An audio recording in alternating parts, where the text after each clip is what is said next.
How is she?" "Julie has massive trauma to the shoulder, 3 rib fractures and a like V infection in the 3rd stage." Like V infection had 5 stages: introduction of the virus, beginning of the shift, half shift, advanced shift, and stabilization. Julie was in half shift, which meant her body was fighting the virus to stay human. His face was grim. Something bad was coming. I clenched up. "Julie's bloom levels are very high." My chest constricted. Like V bloomed when its victim was under stress, saturating the body in great numbers. Too much, and it would put Julie over the edge. 40% of all like V victims went loop during the 4th stage. Julie was bitten, she was an adolescent, and she was injured. Her stress level was through the roof, and her body was flooded with hormones. Her chances of going mad were astronomically high. Someone asked, "Is she going loop?" And I realized it was me. "Too early to tell." Doolittle rubbed his face. "Her transformation came on too fast. In all my years, I've never seen it happen that fast. She started to transform almost from the moment the virus entered her system. Julie is very magical.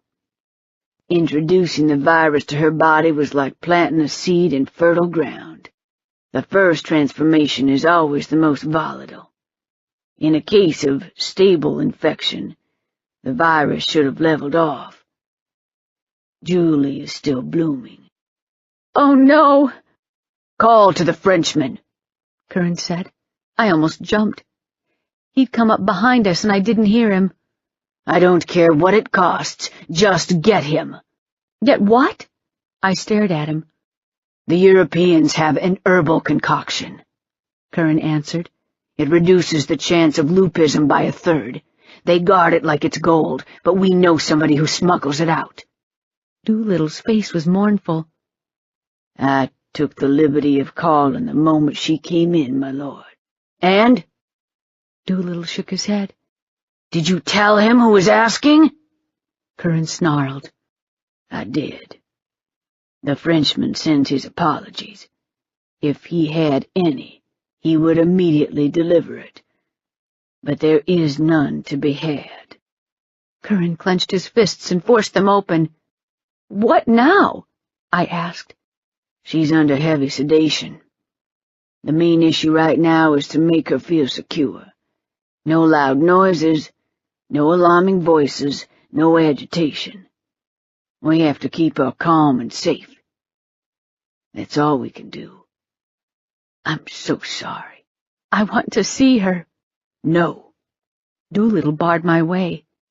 "What do you mean, no?" "He means you're so agitated you'll spike her virus levels by just walking in there," Curran said. "If you want her to get better, come back and see her when you're calm." Yelling that I was calm, damn it, would only hammer home his point. Curran turned to Doolittle. "When will we know? I'll keep her under for 24 hours. We'll try to wake her up. If she shows signs of loopism, we can sedate her for another 24. After that—" Doolittle fell silent. "After that?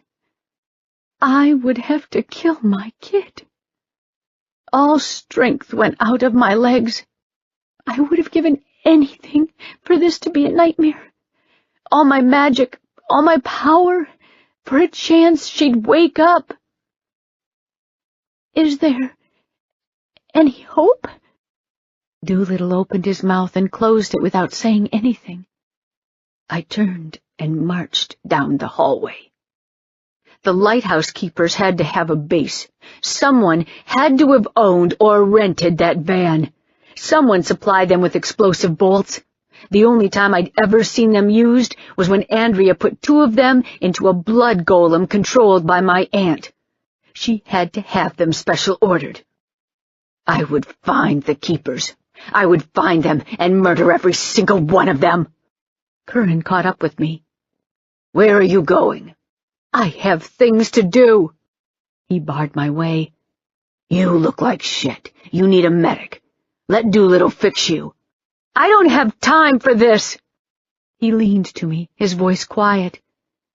This isn't open to negotiation. I unclenched my teeth.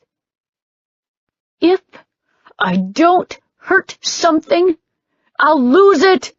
Either you let him mend you now, or you'll run out of gas in the middle of a fight when it counts. You know your body. You know you're at your limit. Don't make me carry you. Just try it. He bared the edge of his teeth at me. Is that a challenge, baby? I glared at him. Would you like it to be, darling? A hulking figure loomed in the hallway. Mahon. Thick and barrel-chested, the alpha of Clan Heavy looked like he could step in front of a moving train and force it to screech to a halt. His black hair and beard were salted with gray. He didn't like me much, but we respected each other, and since Mahon was the closest thing Curran had to a father, both Mahon and I went out of our way to remain civil. Mahon finished maneuvering his massive frame near us. My liege? Consort? Yes? Curran asked, his voice rumbling with the beginnings of a growl. Mahon fixed us with his heavy stare. Unlike your quarters, this hallway isn't soundproof. Your voices carry. These are trying times. Our people look to you for guidance and example. Doolittle held open a door to a side room. Mahon inclined his head in a slow half-bow. Please, consort. Fine. Half an hour wouldn't make a difference anyway. Chapter 18. I awoke on our couch. My whole body ached, deep down, all the way to my bones. Pain was good. Pain meant I was still alive and healing. Curran leaned on the windowsill, silhouetted against the window, where the dusk or dawn bled crimson onto the sky. The sun was in the east. Morning, then. I'd slept for several hours. Muscles tensed across Curran's wide back. He knew I was awake. No matter where I was or how much trouble I was in, he would come to get me. He would demolish the city to find me. I didn't have to go at it alone. Several floors below, Julie was sleeping while her body worked to betray her. My Julie. My poor kiddo. Some people awoke to escape their nightmares. I awoke into one. Any change? She is still asleep, Curran said. Doolittle sedated me. That old bastard. He turned around. No. He was chanting your wounds closed, and you fell asleep. I brought you up here. Does it hurt less now? I shrugged. How do you know it hurt in the first place? You held your breath when you walked. Maybe I was just pissed off. No. He came toward me. I know when you're pissed off. It's the way you stand. I know the look. He noticed the way I stood. What was I supposed to do with that? Grendel? He's in Doolittle's infirmary. Nothing serious. A few bruises and a sliver of wood stuck in his paw. Andrea returned to the keep. She says they were eating and he took off on her with no warning. Went through the restaurant's window. Silly poodle. How had he even known we were in trouble? Muscles played along Curran's jaw. We should have found Leslie. We had tracked her all over the city. Her scent was less than 3 hours old in Palmetto. If we had found her, none of this would have happened. You can't save everyone. I've made my peace with that. We should have saved Julie. I love you. I told him. Curran stopped in mid-word and strode to me. I kissed him, sliding into his arms. "I don't want to talk," I whispered.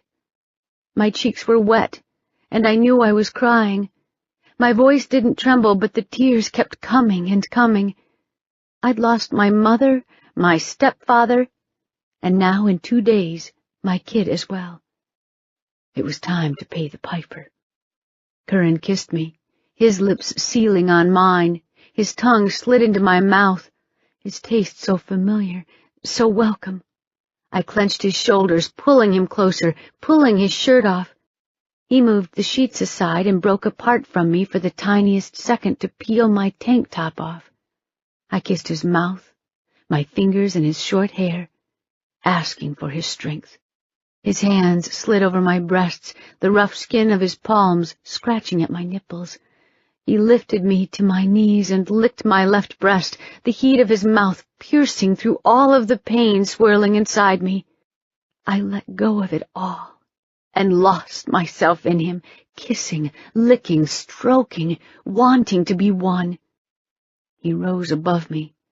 I wrapped my legs around him, and when he thrust inside me, the world took a step back. There was only me and him. We built to a smooth, hard rhythm, faster and faster, each thrust lifting me higher, until finally heat blossomed inside me, drowning me in a cascade of pleasure. He shuddered and emptied himself. We stayed like that for a long moment. Then he moved to the side, gathering me up to him. We lay, curled up together, as the day uncurled outside the window. I refused to let Julie go. There had to be a way around it. There had to be something I could do. She wasn't a loop yet, damn it. There had to be a way. "We'll kill them," Curran said, his voice laced with so much violence I almost shivered. "We'll stamp them out." Yes. A year from now, nobody will remember they existed. There would be no more lighthouse keepers after we were done.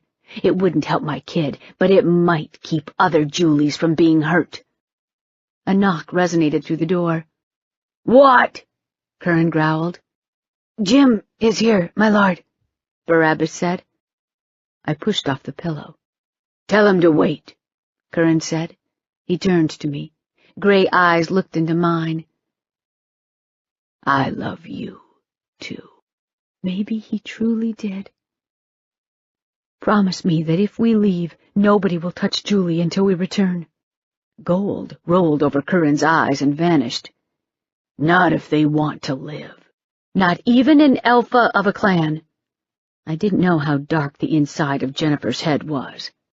"Not even an alpha. Julie is sedated and restrained in her bunk. The access to her room is restricted, and Derek is staying with her.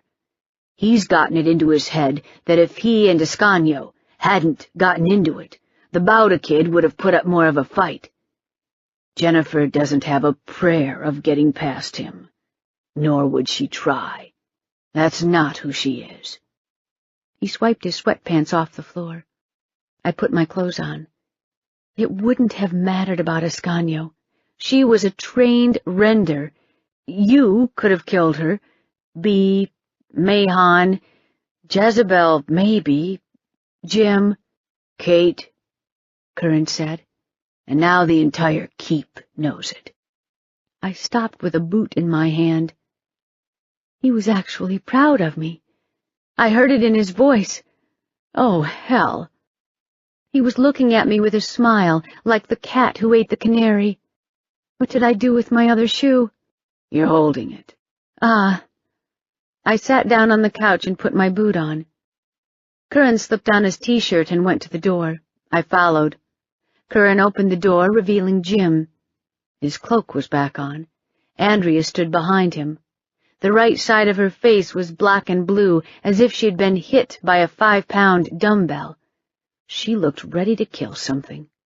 Jim's face was grim. "The keepers activated the device at Palmetto." "When?" Curran snarled. half an hour ago."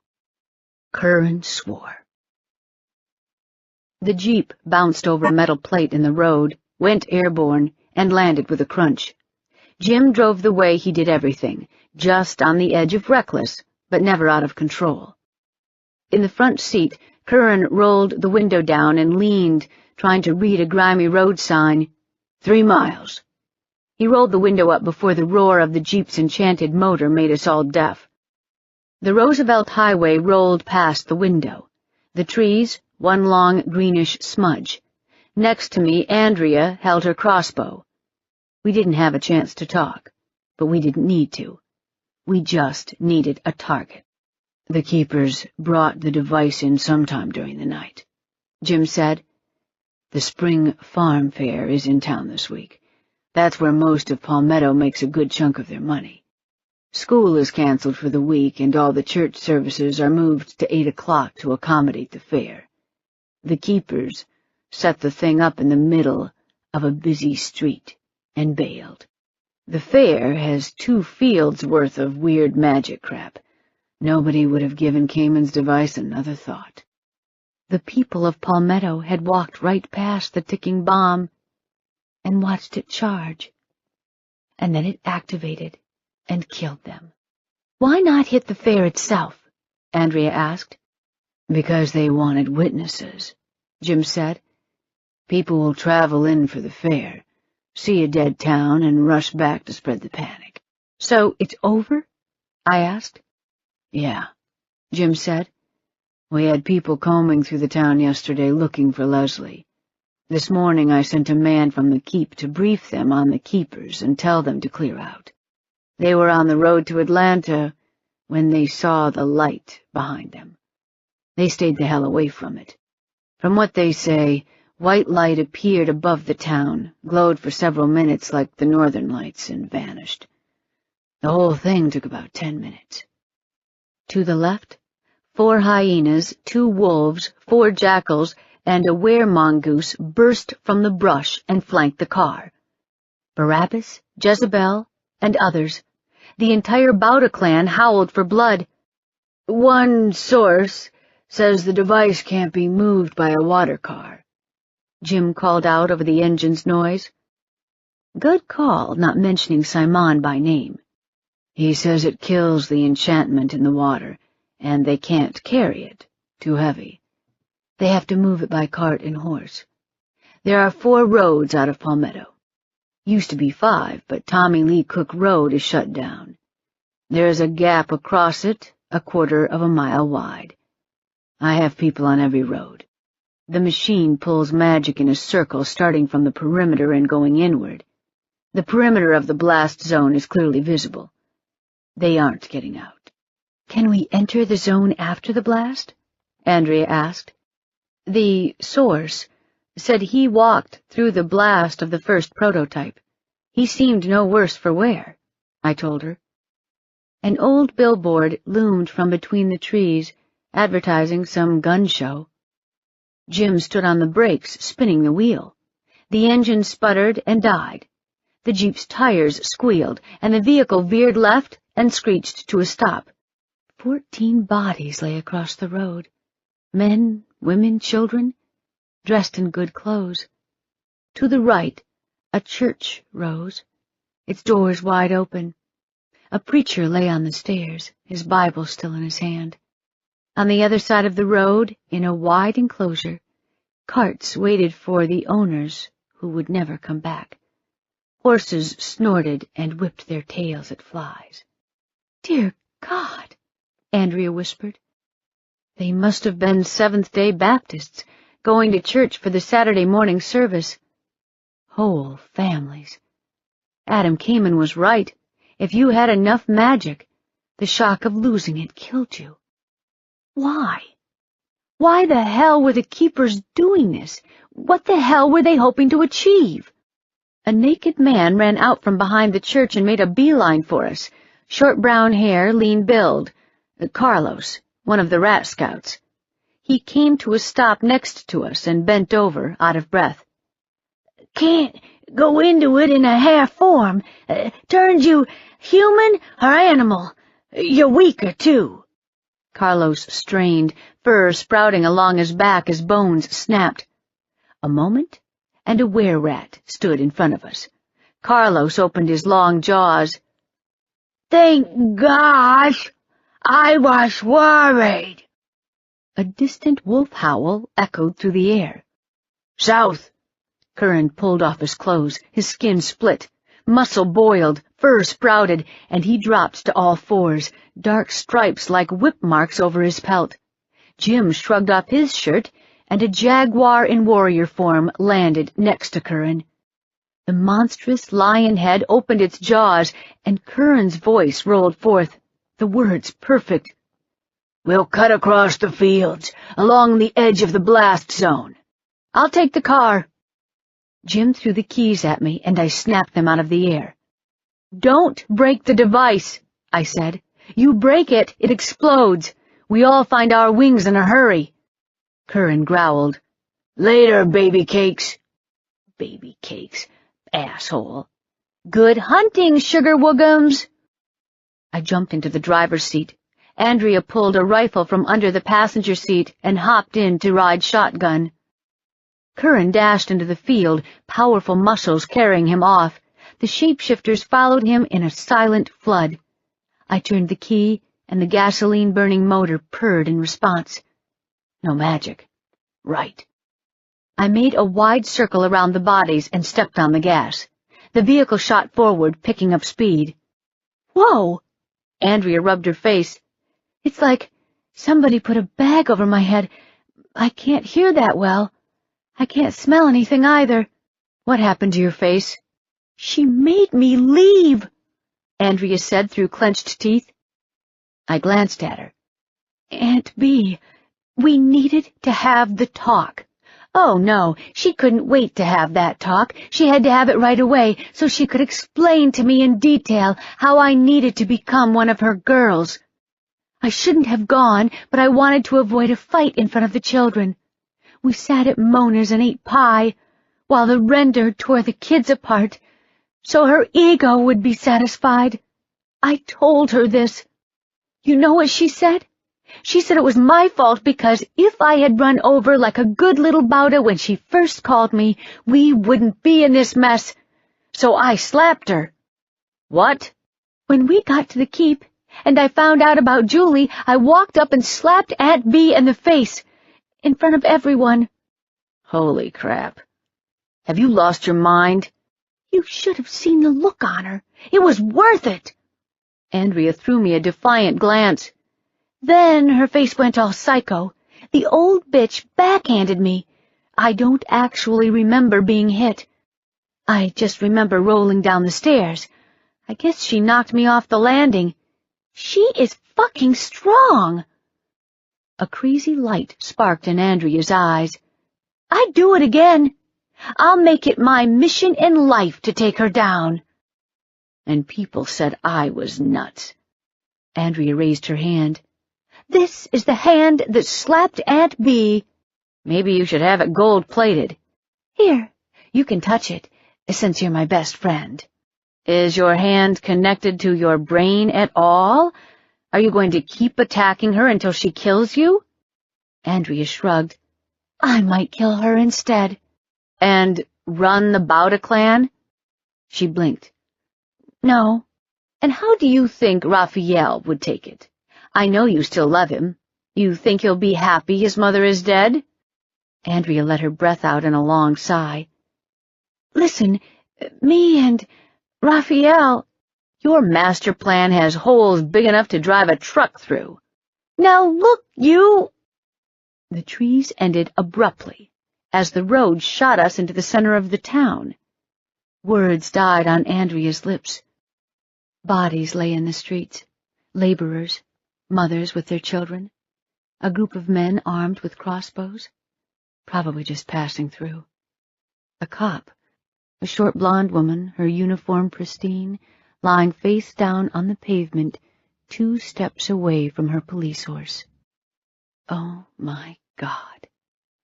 We drove through it all, surrounded by death on both sides, as if gliding through Armageddon. On the far right, a man stumbled, walking through the street, with a lost look on his face, trying to come to terms with his world ending. A child cried in the distance, a thin, uncertain sound. This wasn't just bad. It wasn't just criminal or cruel. It was so deeply inhuman, my mind had trouble comprehending it. I've seen death and mass murder. I've seen people slaughtered out of bloodlust. But this had no emotion behind it, just a cold, clinical calculation. Another howl broke the silence, closer this time and to the east. Andrea swiped the map off her lap. They're probably hitting Fayetteville Road. Turn left at the next intersection. Church Street. I made a hard left at the next intersection. In front of us, a crumbling overpass barred the way. I steered the Jeep on the side, over the overgrown hill, praying the tires didn't blow up, and rolled over the hill. The vehicle plunged down, its seat springs squeaked, and we landed back on the road. I stepped on the gas. The Jeep hurtled forward. A subdivision popped up on our right side. I steered straight ahead. I'd seen as much of the dead as I could take. Now I just wanted to make some of my own. The road veered left, cutting through a dense patch of forest. I took the turn. Something black and large lay in the road. "Look out!" Andrea yelled. I swerved, catching a glimpse of a massive equine body. A mad amber eye glared at nothing, now dull, from a head crowned with a single sharp horn. The woods ended, jerked away suddenly like a green silk scarf pulled out of place. A ribbon of straight road unrolled in front of us, before diving into the woods again in the distance. On the left side, two giant open A-frames covered by tin roofs housed rows of flea market stalls. The stalls lay deserted. Half of their owners had fled. The few who remained sprawled in the dirt, their eyes dull and lifeless. A group of riders emerged from the woods in the distance, pushing their horses hard. Behind them, a pair of bays pulled a wagon. At least 10 people. The forest on both sides of the road was too dense for the wagon to pass through. They were heading away from the magic and toward us, back into the blast zone. I turned the Jeep sideways, blocking the road. Andrea eyed the nearest A-frame. It would give her a good vantage point, but the moment she started shooting, they'd turn back. We had to keep that cart from moving. I held up my hand. "Give me a grenade." Andrea pulled open her backpack and slid a grenade into my palm. "Wait until they start shooting the Jeep. Boom comes first, shrapnel flies second. Count to 10 before you run in there, and don't blow the device up." "Yes, Mother, it's not my first time." "That's the thanks I get for trying to keep you alive, Your Highness?" I slipped out of the Jeep and dashed down through the undergrowth on the right side of the road. Andrea leaped 6 feet in the air, caught the edge of the tin roof, and pulled herself up. Twigs and branches slapped me. I kept moving, light on my toes. If Curran had been there, he would have chewed me out for making more noise than a drunken hippo in a china shop. But with the thudding of hooves, the riders wouldn't hear me. Ahead, the ground leveled off, the undergrowth of fuzzy pines thick enough to provide good cover, but thin enough to power through in a hurry. About 100 yards from the Jeep. Far enough. I dropped into a crouch. The lead horseman rode past us and stopped a dozen yards ahead. The rest of the riders halted, forming 2 loose lines along the road, staggering themselves to minimize the target area. The cart came to a stop with a creak right across from me. A large canvas bundle bulged in the middle of it, secured with ropes.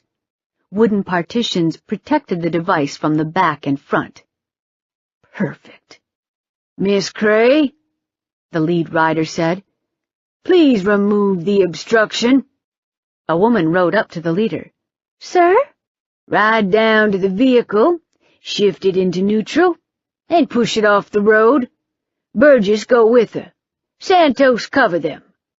If things look suspicious, shout."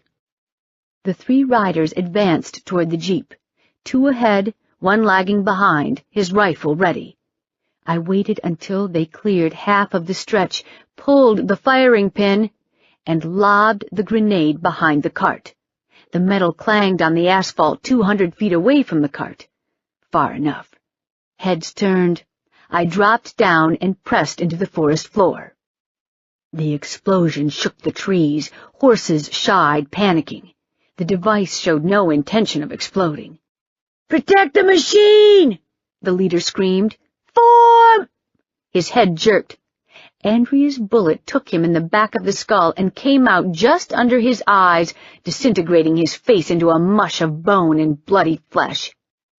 Shots rang out like firecrackers popping. They fired blindly to the front and to the back. I charged through the pines. They were packed too densely for the saber. I drew a throwing knife. Another rider dropped, cut down by Andrea's shot. A rider loomed. I jerked him out of the saddle, stabbed him in the kidney, grabbed a woman off a horse, slit her throat, and pulled another man out of the saddle.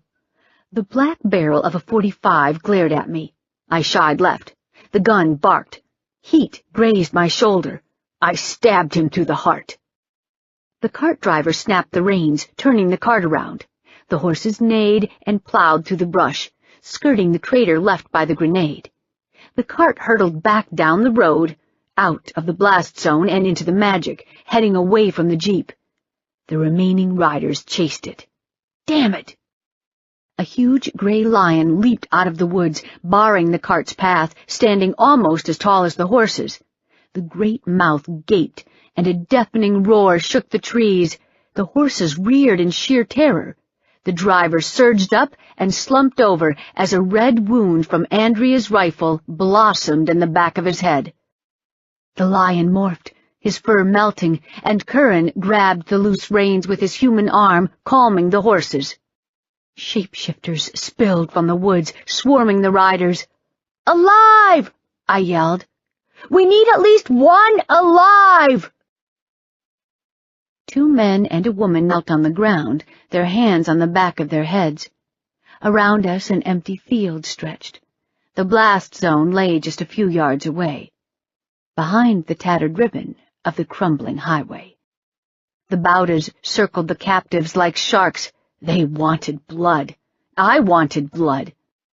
Curran reached down and picked up the larger of the men by his throat. The man dropped his hands, letting his arms hang limp by his sides. Curran brought his face up close and peered into the man's eyes. The man shivered. "Why? Why not?" the smaller of the men said. He didn't look like a monster. He looked perfectly ordinary, just like the hundreds of people on the street. Wheat-colored hair, clear blue eyes. "You killed the entire town," I said. "There are dead children lying in the street." He looked at me. His face was calm, almost serene. "We simply turned the tables.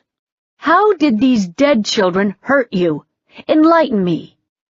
He raised his chin. "Before the shift, our society functioned because to gain power you had to work. Success was paved with labor. You had to use your mind and your hands to climb the ladder so you could live the American dream, work hard, earn money, live better than your parents. But now, in this new world, brains and hard work count for nothing if you have no magic. Your future is determined by pure accident of birth. If you're born with magic, you can rise to the very top with no effort. The safeguards that were meant to keep the dangerous and unbalanced from gaining power have failed. Anyone can be in charge now. They don't have to go to the right college. They don't have to learn the rules. They don't have to prove that they are good enough to be welcomed in the circles of power. All they have to do is be born with magic.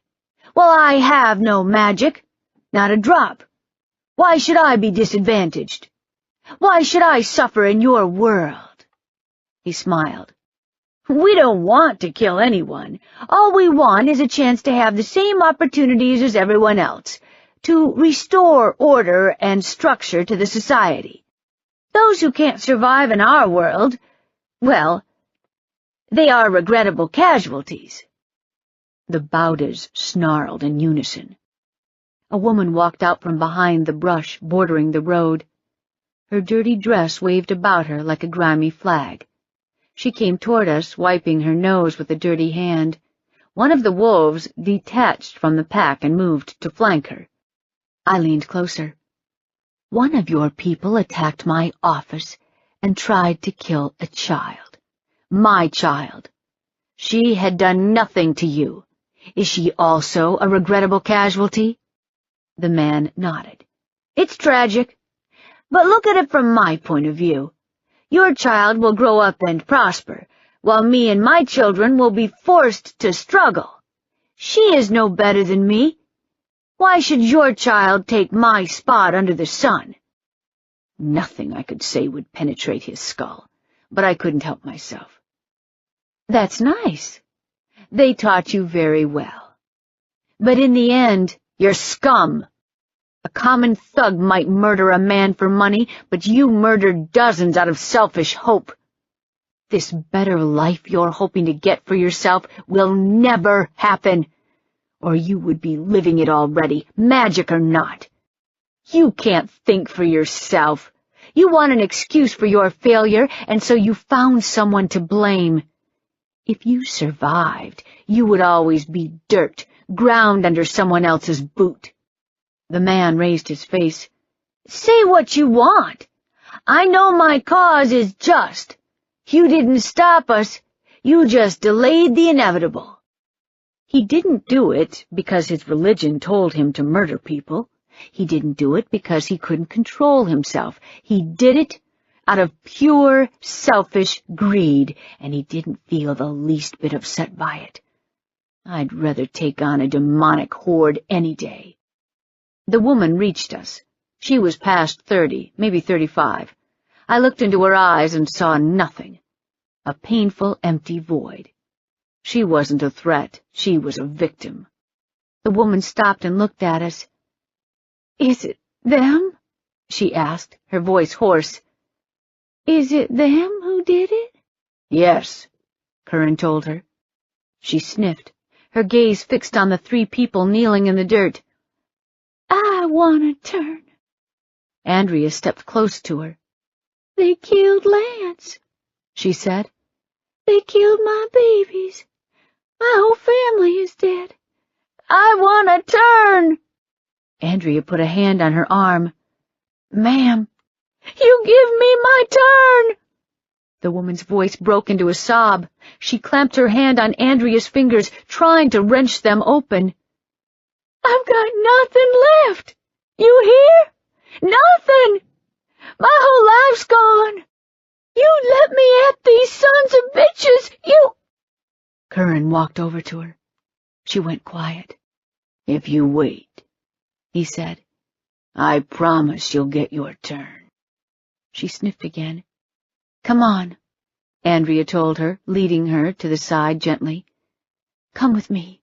"Where were you taking the device?" Jim asked. The smaller of the men raised his head. "We tell you nothing. We are not afraid of death." Curran glanced at the Bowders.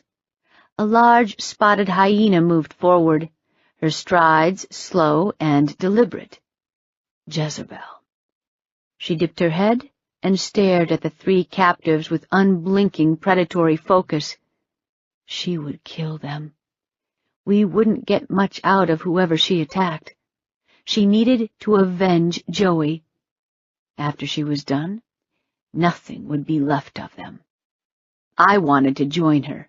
I wanted to hurt them. I wanted to mince them to pieces, slice by slice, and watch them suffer. But if we didn't squeeze every drop of information out of them now, I'd have to look at more dead bodies. No. No! This ended now. They might not be afraid of death, but they were terrified of magic, of being enslaved by those who wielded it. They'd given me all the ingredients for their own personal nightmare. I looked to Curran. He raised his hand. Jezebel halted. She didn't want to, but she stopped. I turned to Jim. Which one of them is the least valuable? He glanced at the smaller man. He probably knows the most. I stopped before the larger man. We'll start with him, then. Anticipation of the terror was always worse. I wanted the smaller man to stew in his fear a bit. The captive stared at me. What are you going to do to me? You think we're abominations. I pricked my palm with the point of my throwing knife. A drop of red swelled. I squeezed my hand, letting the drop grow. Let me show you just how abominable magic can be. I thrust my hand at the larger man's forehead. My blood connected with his skin, and I whispered a single power word. Amehe! Obey. It hurt. Dear gods, it hurt. It hurt like a son of a bitch, but I didn't care. Julie in a hospital bed. Ascanio torn and broken. Joey dead.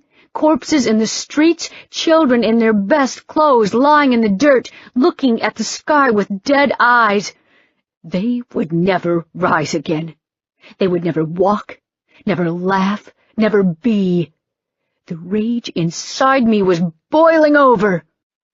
The man froze. The line of magic between him and me taut with power. I'd promised myself I'd never do this again, but some promises had to be broken. Rise, I told him. He stood up. What did you do to him? The female keeper cried out, her voice squeaking. Curran was watching me, his face unreadable like a slab of stone. Rope! I gave the man a mental push. Sweat broke out on my hairline. The magic drain crushed me. It felt like I was dragging a chain with an anchor on the end of it. Slowly, he walked to the cart, untied the knots, and pulled the rope from the device. I pointed to the ringleader. Tie him! Jim grabbed the ringleader's wrists and pulled him up. The larger man looped the rope around the man's waist. There is nothing you can do to me, the ringleader said. The keeper woman watched us with open horror.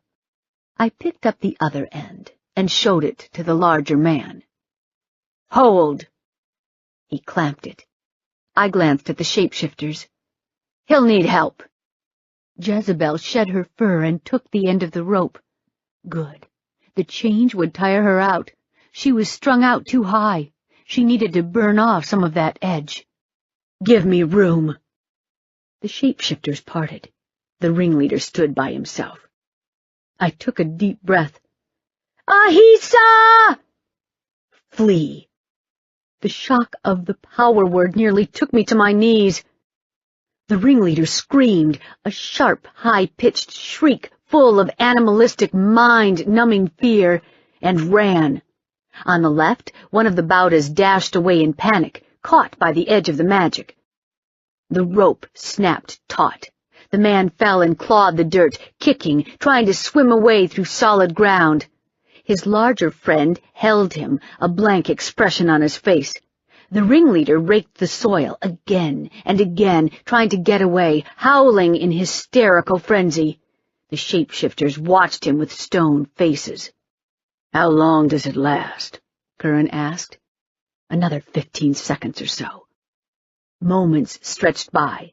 Finally the man stopped digging, his screams fading to weak, hysterical sobs, echoed by the woman crying behind me. His fingers were bloody stumps, his nails torn off. I closed the distance between us and leaned over him. He looked up, slowly, his eyes brimming with echoes of panic. I bet the people of Palmetto would have screamed, too, if you had given them a chance, I said softly. What do you say we do it again? I bet I can turn your hair gray before lunch. The man scrambled away from me and sprang to his feet. He managed a good sprint for about 3 yards, and then the rope jerked him down. Jezebel gripped it and pulled him back, dragging him across the ground. No! The man wailed. I'll tell you anything! Anything! Didn't take much after all. I braced myself and let out another power word. Dare! Release. The larger man sagged on the ground, his mind suddenly free. For a second he just sat there, a sad, abandoned expression on his face. And then he collapsed, curling into a ball, and bawled like a lost child. "They're all yours," I said to Jim, and forced myself to walk to the jeep. Every step took an effort. Someone had filled my shoes with lead while I wasn't looking. We had won. It had cost hundreds of human lives. But we had won. We had the device. We'd rout the keepers. Maybe I'd catch a break and Julie would survive. "We're building another one!" The man behind me yelled through the sobs. The tiny hairs on the back of my neck stood up. I turned slowly. He cringed on the ground. Curran leaned to him, his face unreadable, his voice almost casual. "Run that by me again." "We had a man on the inside." The man's words came out too fast, tumbling over each other. "He copied the inventor's plans. We've been building it for weeks. We just needed a working prototype to fine-tune it. It's 3 times as big as this one." Damn it all to hell. "Range?" Curran asked. 5 miles," the man stammered out. Enough power to wipe out everything from the city center all the way to Druid Hills. They could kill most of the city. All they needed was a strong magic wave. Curran pointed at Jim. "Tell that man everything you know. Location, time, names, everything." Jim grabbed the man by the throat. His lips parted in a feral grin. "Don't keep anything to yourself." "Barabbas!" Curran roared. The were-mongoose stepped from the pack. 100 pounds sheathed in reddish fur. Barabbas opened his mouth filled with sharp teeth and licked his fangs. The narrow horizontal pupils slit his coral-red irises in half, making him look demonic. "I need you human," Curran ordered. Fur split, melting. A moment, and Barabbas stood in front of Curran, nude, his eyes still glowing with madness. "Lord, call the conclave." The conclave started as a quarterly meeting between the pack and the people, officiated by a neutral party, usually someone from the Mage Academy, and held at Bernard's, an upscale North Side restaurant. It gave the pack and the people a chance to resolve problems before things spiraled out of hand. The last 2 times, representatives of other factions had attended to resolve their own issues. I had attended only one so far, because the meeting over the Christmas holiday had been canceled by mutual agreement. "Should I schedule it at Bernard's?" Barabbas asked. "No, there." Curran pointed to a lonely western sizzling steakhouse sitting on a low hill. The building was all glass and stone. The tall windows overlooked the town.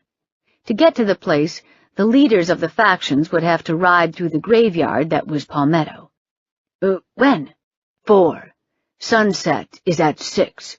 I want them to see the town. Invite the mages, the druids, the witches, the guild, the natives, Norse heritage. Invite everyone."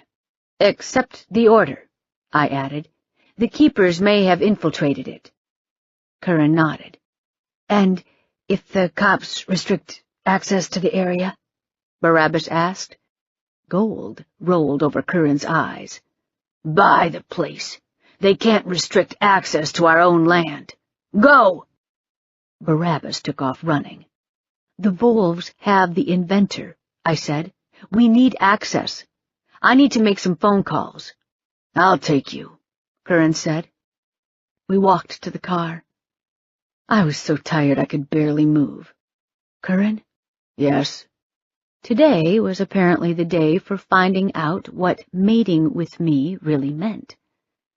I nodded at the men. "One of them has my blood on his forehead. The blood must be destroyed, or it can give me away if someone scans it. Curran gave me a look usually reserved for the mentally challenged. Someone would have to find the bodies first. Behind him, the sounds of enraged Bowders tore through the silence, followed by a cacophony of screams. In that case, cut off his head, I said. Curran gave me a look like I was stupid. My father made the damn vampires. I don't know what my blood will do to a dead body. Cut off the guy's head before you bury him. Should I stuff his mouth with garlic? Curran! Fine, he said. I'll take care of it. I got into the car and slumped against the seat. The fatigue mugged me. I was hanging by a thread, and I clawed onto it, desperately trying to stay awake. I had paced myself, but 3 power words in a row equaled a lot of magic spent far too quickly. The screams went on, and I was too weak to get my slice of the revenge pie. I just sat there and listened to them shriek. Finally, the howls died down. Curran approached the car and got into the driver's seat. It's done. The woman in the dirty dress stumbled into our field of vision. Her hands were bloody. She swayed, wiped the red dripping off her fingers on her dress, forced her way through the old, dried weeds onto the road, and kept going back toward the town. She had her turn, Curran said. Chapter 19. Curran drove back. I sat in the passenger seat watching the brush roll by. Andrea and Jim had taken a different vehicle. He wanted to ask her some questions about the keepers. The magic had crashed shortly after we finished burying the bodies, and the steady hum of the gasoline engine set my teeth on edge. There was something mind-numbing about it. It conjured images of streets strewn with bodies. We had no idea where the second device would be activated. They could snuff out the entire keep from 4 miles away. We'd never know what had hit us. We stopped at a store on the way, and I made 4 phone calls. One to Roman, to inform him that unless the Wolves delivered Adam Kamen by 3 o'clock to the Western Sizzlin', I would crucify them at the conclave. I wanted a shot at Kamen before the rest of Atlanta took it. The second call was to Yevdokia, to let her know what I was doing about the Wolves, and that if she wanted to come and sit in on it, I wouldn't mind. Next, I called the Keep to speak to Doolittle. The news was the same, no change. I thanked him and told him to send Derek with the Wolves' staff to the Western Sizzlin'. The fourth call was to Renee. She didn't like what I had to say, and when she found out that the whole thing would be blown wide open at the conclave, she liked it even less. When I hired you, I expected discretion. The phone clicked, and small noises muffled the sound. She'd put me on speaker. When you hired me, I expected honesty. You told me you had no idea what Kamen's device did, but he had tested the prototype in the forest. You told me he had had no visitors when one of the investors came to see him on multiple occasions. There was a small pause, and then Renee's voice said, "What is she talking about?" Henderson's baritone answered, "Sorry, Captain." "Sorry, Sergeant?" "It was above your pay grade. The orders came from above." Renee's clipped voice snapped like a whip. "This conversation isn't finished." Then she spoke into the phone again. "Kate, you have 2 choices. Either you come to the conclave and help, and we gloss over the fact that you've been guarding the creator of the doomsday device that's about to murder everyone in the city limits, and then lost him, or you don't show up, and I will tell it like it is. That's right, I'll throw your ass right under the bus. Watch me." "We'll be there," Renee ground out and hung up. Now we were back on the road, going toward the steakhouse, and I was fighting the phantom images of dead Julie flooding my mind. Curran reached into the glove compartment and pulled out a roll of worn-out bills. He peeled $1 from it and held it out to me. "What for?" $1 for your thoughts." "The usual price is a penny, not $1. Had I known how bad you were with money, I would have reconsidered this whole mating thing." "I didn't want to go through all the haggling." He held the $1 in front of me. "Look, here is a nice $1. Tell me what's brewing in your head." I snatched the $1 out of his fingers. It was old. The ink had faded so much I could barely make it out. "You took the money. Pay up." All those people meant nothing to them. The keepers killed a whole town for this bullshit promise of a better tomorrow. In a world without magic, only the deserving rise to the top? Really? Did they not read history books at all? "They're fanatics," Curran said. "It's like expecting humanity from a fallen rock. It's not going to have a fit of compassion and not crack your skull open." I can wrap my head around demons or rakshasas hating anything human, but the keepers are people. A thug robs someone for money. A psychopath murders because he can't help himself. They are perpetrating mass murder for no real immediate gain. I stared at him helplessly. How can you do this to your neighbors? They would have to murder millions of people, and for what? It's inhuman. "No, it's human," Curran said. "That's the problem. People, especially unhappy people, want a cause. They want something to belong to be a part of something great and bigger, and to be led. It's easy to be a cog in a machine. You don't have to think. You have no responsibility. You're just following orders, doing as you're told." I can't hate people that much. Don't get me wrong, I want to murder every last keeper I can find. But that's not hate. That's vengeance. Curran leaned over and squeezed my hand. "We'll find them." We drove in silence. "Why do you hold back?" he asked.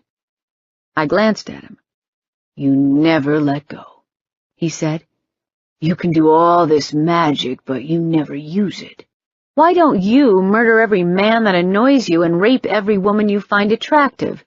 You can. You're powerful enough. His face hardened. "First, it's wrong. It's the complete opposite of everything I stand for. The worst thing that ever happened to me happened because someone did exactly what you've described. The Loops murdered my father, took my mother and my sister from me, ripped apart my family and my home. Why would I ever permit myself to become that? I believe in self-discipline and order, and I expect it from others just as I expect it from myself. Second, if I randomly murdered and violated people according to my whims, who the hell would follow me? My father murdered my mother. She was no prize. But this doesn't change things. Roland wanted to kill me. Because of him, my mother brainwashed Voron. Because of him, I had no childhood and became this. This what? A trained killer. I like to fight, Curran. I need it. It's a function of my existence, like breathing or sleeping. I am seriously fucked up. Every time I use Roland's magic, I take a step closer to being him. Why would I ever permit myself to become that? It's not the same, Curran said. Loopism is loss of control. Practicing magic is honing your skills. Taking over someone's mind makes me feel like I'm swimming through a sewer. As I recall, the last time I did it, some overbearing alpha insisted on cramming the consequences of doing it down my throat. Chew on that, why don't you? I gave you a protector. I shook my head. I don't want to do it again, Unless I have to. Besides, it's a limited magic. I can make the person perform basic physical tasks, but I can't force him to tell me what he knows. If I can't picture it, I can't make him do it. Does it get easier if you do it more often? Yes. Saying a power word used to knock me out. Now it just hurts like hell. I can manage 2 or 3 in a row now, depending on how much magic I sink into them. I leaned back against my seat. I know what you're driving at. Magic is just like anything else. You get better with practice. I closed my eyes. A vision of my aunt, dead on the bloody snow, flashed before me. Before Era died, she spoke to me. She said, "Live long enough to see everyone you love die. Suffer like me." "Why are you letting the dead woman fuck with your head?" he asked. "Because I don't think I will ever become Roland. It's not in the cards, but give me enough time and I could turn into Era. Fighting her was almost like fighting myself. And every time I turn into an animal, I have a small chance of forgetting that I'm human. Every time I heal or exert myself, I have a chance of turning loop." What was this? I'll show you my scars if you show me yours. If he wanted to play the weird powers game, I'd beat his ass. I can pilot vampires. Curran glanced at me. "Since when?" "Since I was about 5. "How many at a time?" Do you remember the woman we killed when we hunted the Upir? Olathe? Remember the horde of vampires on the ceiling?" He stared at me. "I was holding them in place," I told him. "There were at least 50 undead on that ceiling," Curran said. "I didn't say it didn't hurt. I couldn't do much with them. With that many, you have to mold them into a whole, like a swarm." I checked his face. "Are you freaked out yet, baby?" "So you could kill a vampire with your mind?" "Possibly. The easier thing would be to just have it bash its head against a rock. I've had almost no practice, so I have no skill or finesse, but a crapload of power. If you ever have a war with the people, Gastek will be in for a surprise." Curran frowned. "Why no practice?" "Playing in an undead's head leaves your mind's footprint in it. Someone like Gastek could take it from the dead vamp, assuming it's fresh, and pull my image right out of its head. Then I would have to answer interesting questions. The fewer questions, the better." "Any other surprises?" Curran said. "I can eat apples of immortality.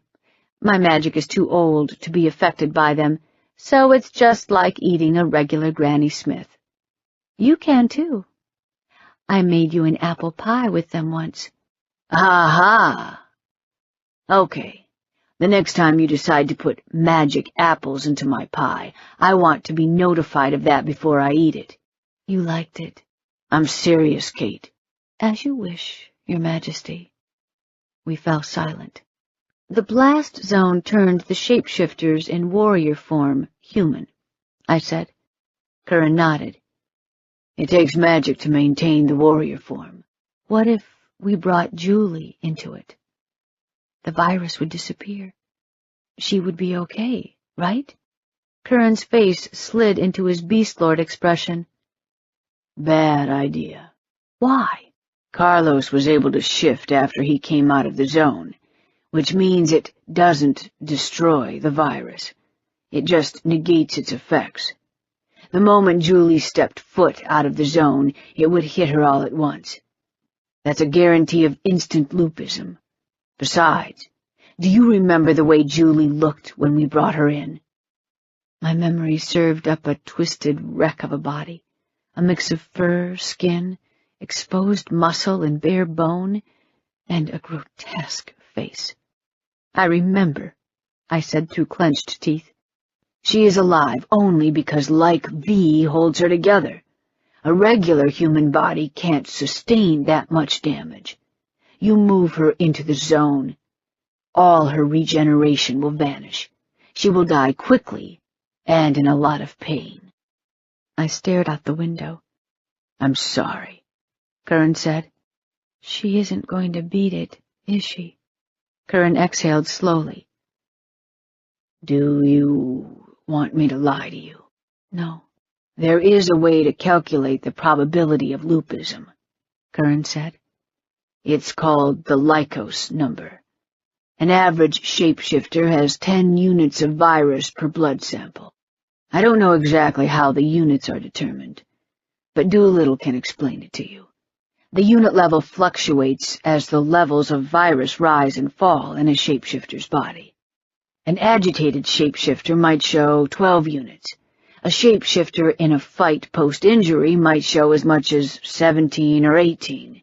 The number isn't the same for everyone.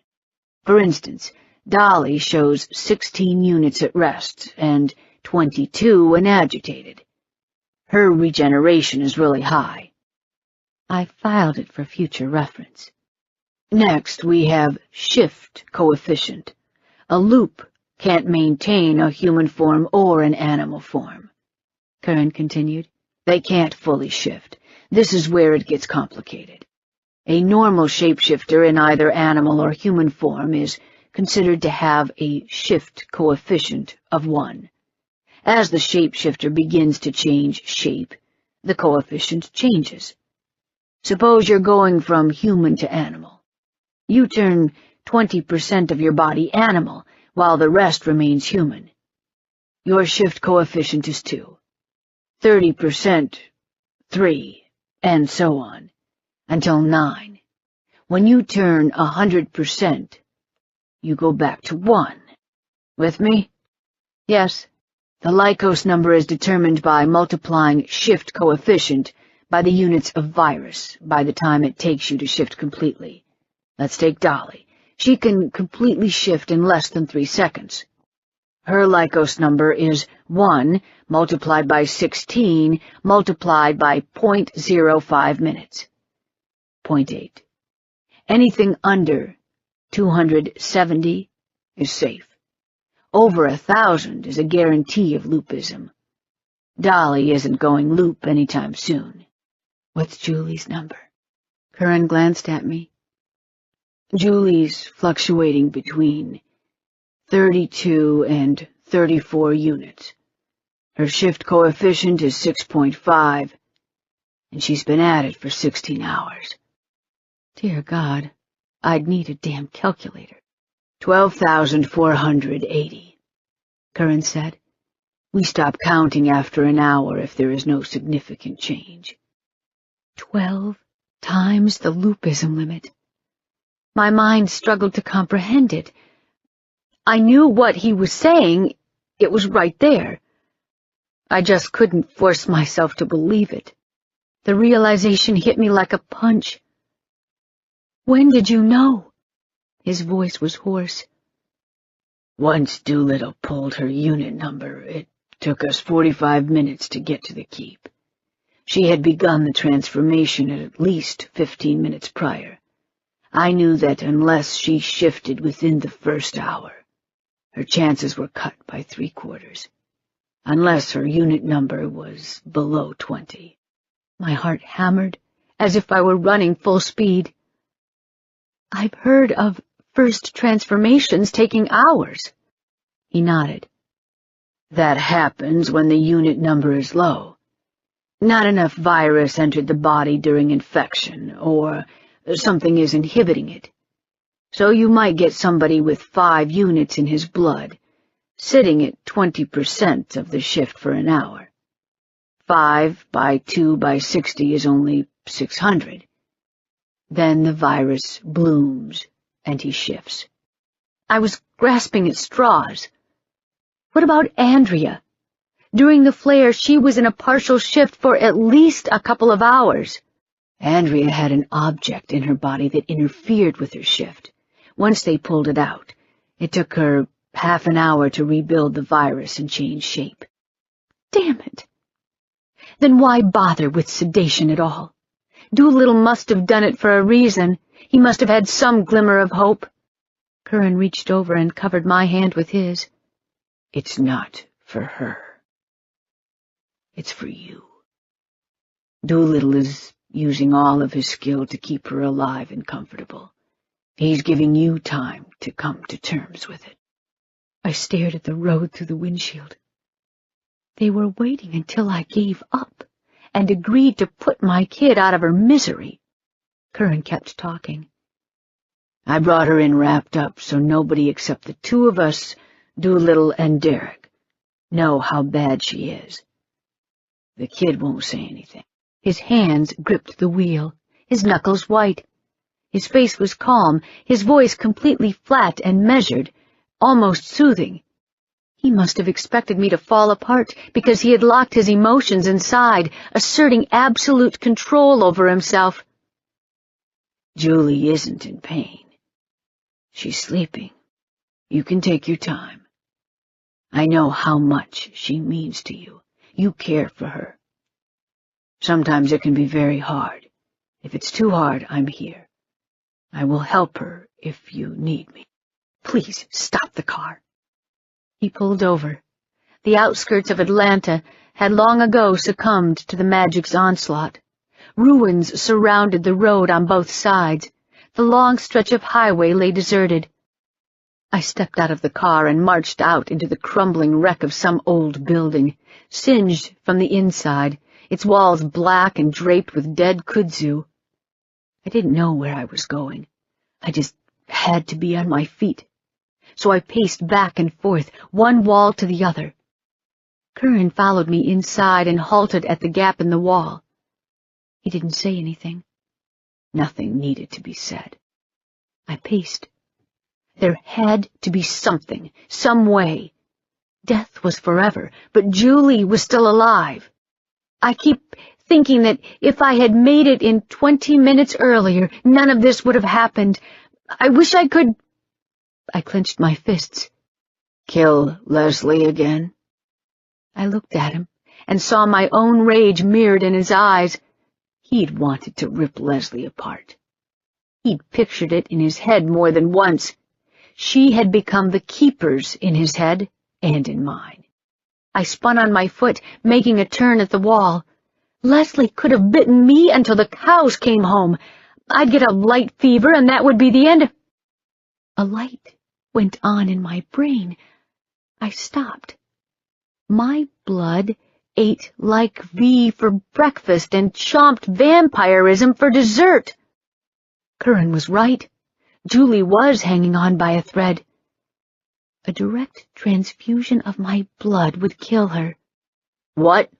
Curran asked. But my blood could kill like V. It could be done because Roland had done it before. I racked my brain. I knew the general gist of the story, but my memory didn't store any specifics. I needed to know exactly what Roland had done. Where had I read about it? No, wait, I didn't read it. I heard it.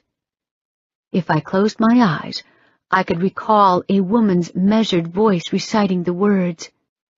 Elijah. That's right, the Chronicles of Elijah the Unbeliever. The Chronicles couldn't be written down. They had to be recited from memory. Who in the city would know them? Who? The rabbis. The temple was my best bet. I stepped to Curran. Can you take me to the temple? He raised his hand and showed me the car keys. Curran drove up the street to the temple. To the right, remnants of houses, little more than gutted wrecks of bricks and stone, thrust from the street. Behind them, Unicorn Lane raged, like a wound in the body of Atlanta, bleeding raw magic even in the middle of a tech wave. Hideous things hunted there among decaying skyscrapers, feral and hungry, twisted by the very magic that sustained them, poisoned by the sewage, and eating tainted prey. The unicorn lapped at the half-shattered walls, leaving long yellow hairs of the lane moss in its wake. They glistened on the exposed metal framework of the magic-ravaged houses, feeding on iron and oozing corrosive slime, heralding the advance of the unicorn. The temple sat at the very end of the street, running right next to the unicorn, and the rabbis had warded it to allow safe access to the synagogue. Lamp posts guarded the street, each decorated with mezuzot, small pewter cases engraved with the letter Shin. Each mezuzah contained a parchment inscribed with holy verses from the Torah. The city council had been trying to contain Unicorn Lane for decades. It kept growing, expanding like a cancer despite everything the city had thrown at it. Yet, here, the rabbis quietly held it back without any fanfare or napalm. "Who is this Elijah?" Curran asked. He was a small-time bricklayer down in Florida. He was kind of a jack-of-all-trades, so he did whatever came his way, fixed cars, performed small repairs, but mostly built houses. Something must have happened to him because he had a wife and a son at some point and was doing enough business to pay the bills. And then suddenly he just started drinking. And not just drinking. He drank himself into a stupor. Eventually his wife left him. "Great story," Curran said. "It gets better." Every weekend, Elijah would take his paycheck, go down to the local pub, and do his best to drink himself to death. When he got drunk enough, he started raving. Sometimes he'd be spitting chunks of the Bible, word for word. Sometimes he told these weird fables. Sometimes it wasn't even English. People pretty much dismissed him as a complete lunatic. One night, a rabbi happened to be in a pub. He heard Elijah carry on and realized that he was listening to a section from Sefer HaChabad. It's a 12th century text written by Eliezer of Worms, one of the most important Hebrew Kabbalists. Elijah was functionally illiterate. He could barely write his own name. Curran nodded. "It's like a kid in kindergarten suddenly spouting the Iliad in ancient Greek." Pretty much. So the rabbi stayed in town for a week and paid Elijah to ramble on while he recorded him. At the end of the week, Elijah finished his last tirade and died. "From what?" "Organ failure. He stopped breathing. There are about 18 hours of tapes. Some of it was pure nonsense, and some of it was prophetic. In the recordings, there are about 2 hours of fables. Every fable is about Roland." Curran glanced at me. "Seriously?" "Yeah." "Why don't you own a copy of this book?" "That's the best part of the story. You can't transcribe the tapes. Every time you do, the next magic wave wipes them out. People have tried to write them down and put them in lead boxes even. Doesn't work.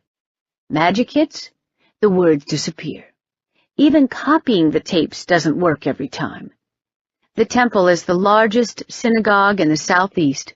If they don't have a copy of the tapes, someone there must have heard them played." Curran peered through the windshield. "What the hell is that?" I glanced straight ahead. A massive clay golem blocked the road. The top half of the golem was sculpted into a muscular human body, topped by the face of a male with a long beard. The bottom half was an enormous ram, complete with 4 hoofed feet and a tail. The golem brandished a tall metal spear. It looked frozen in mid-step. The left foot raised off the ground, the spear swinging as if the golem had been making a turn. "It's one of the temple's guards. Please don't knock it over. I'm on thin ice with the temple as it is." Curran braked. The vehicle rolled to a slow stop. The golem didn't move. The magic was down. Without it, the temple protector was just a clay statue. Curran shrugged. "I guess from here we go on foot." The temple sat at the very end of the road. A solid red brick structure with a white colonnade, flanked by some utility buildings, and a wall decorated with enough names of angels and magic symbols to make you dizzy. We crossed the yard and walked up the white stair to the reception area. The woman behind the receptionist's desk saw me and paled. The mirror behind her offered me our reflection. We were both smeared with blood and dirt. A big red stain marked Curran's sweatshirt over his chest. He had taken a bullet just under the clavicle. Like V would heal the damage, but I'd had to pull the bullet out, and the wound had bled after he put the sweatshirt on. My pale green turtleneck was splattered with something that looked suspiciously like someone's brains, and a big print of a bloody hand marked my stomach, where someone's fingers had clearly dragged over the fabric.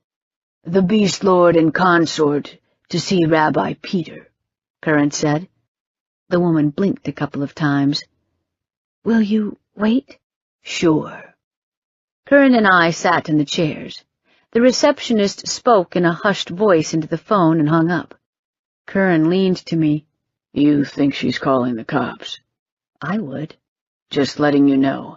I'm not in the mood to be arrested, and if they try it, they won't like it." Why me? I picked up a copy of a cookbook from the side table and flipped through it. Chocolate rugelach. Chocolate, sugar, almonds. Curran might like those. "We sell those," the receptionist said, her voice hesitant. "They are recipes from the congregation. Would you like to buy a copy?" I looked at Curran. "Do you have any money?" He reached into his pocket and pulled out a roll of cash. "How much are those?" $10. Curran flipped through the bills. I leaned to him and whispered, "What are you doing? Looking for one that's not blood-stained. Here." He pulled a $10 bill out. I offered it to the receptionist. She took the money carefully, as if it were hot, and gave me a small smile. "Thank you." "Thank you for the book." Curran glanced toward the hallway. Someone was coming. A moment later I heard it too, a quick patter of feet. Rabbi Peter emerged into the lobby. Tall and thin, with a receding hairline, a short, neatly trimmed beard, and wearing large glasses, Rabbi Peter should have looked like a college professor. But there was something in his eyes. They brimmed with curiosity and excitement, and instead of an aging academic, Rabbi Peter resembled an eager young student. He saw us and paused. We stood up. Rabbi Peter cleared his throat. Welcome. Welcome, of course. What can I do for, you, Kate, and, I'm sorry. I don't know how I am supposed to address you." Curran's eyes sparked. If he told the rabbi to call him Your Majesty, we could kiss cooperation with the temple goodbye. Curran opened his mouth. I elbowed him in the side. "Curran," he said, exhaling. "Curran will do." "Wonderful." The rabbi offered him his hand. Curran shook it, and then I did. "So, what may I do for you?" "Are you familiar with Elijah the Unbeliever?" I asked. "Of course. Here, why don't we go into my office? We'll be much more comfortable there." We followed the rabbi down the hallway. Curran rubbed his side and gave me an evil look. I mouthed, "Behave," at him. He rolled his eyes. The rabbi led us into an office. Bookshelves lined the walls from floor to ceiling, bordering the single large window so tightly that it looked cut out of the thickness of books. "Please, sit down." The rabbi took a seat behind his desk. We landed in the two available chairs. "Would you like anything? Tea, water?" "No, thank you," I said. "Coffee, black if you've got it," Curran said. "Ah, I can do that." The rabbi rose and took out 2 cups and a thermos from a cabinet. He unscrewed the cap, poured black brew into the cups, and offered one to Curran. "Thanks." Curran drank it. "Good coffee." "You're welcome. So, Elijah the Unbeliever, which particular part are you interested in, or Is it the whole thing? We need a certain fable, I told him. The Man on the Mountain and the Wolf. Ah, yes. A very philosophical piece. In essence, the man on the mountain encounters a wolf who wants to be rid of his savagery. The man turns him into a dog through the sharing of his blood. There are several interpretations. We believe that when God created Adam and Eve, he made them using his own essence. This essence, neshama, meaning breath, is what separates humans from animals. In the fable, the wolf is feral. He lacks a soul, and thus he is consumed with rage. The man shares his blood with the wolf, forging a constant connection between them, just as God breathes a soul into each man and a woman. Since our soul gives us our conscience and takes us beyond the animal instincts, the wolf becomes a dog who will forever follow his master. Peter slid his glasses up his nose. There is a second interpretation, based on the teaching of Maimonides, who believed in the necessity of balance. According to Maimonides, one should always walk the king's road, staying away from the extremes, neither surrendering completely to one's emotions nor rejecting them entirely. The wolf, being enraged, walks the extreme path, and to return to the king's road he ties himself to the man, becoming a dog. The dog still retains his primal savagery, but his rage is now tamed, so he achieves his balance. Were you looking for a particular interpretation? We were looking for the exact wording. Do you happen to have a copy of the recording here in the temple? Unfortunately, we do not. Damn it.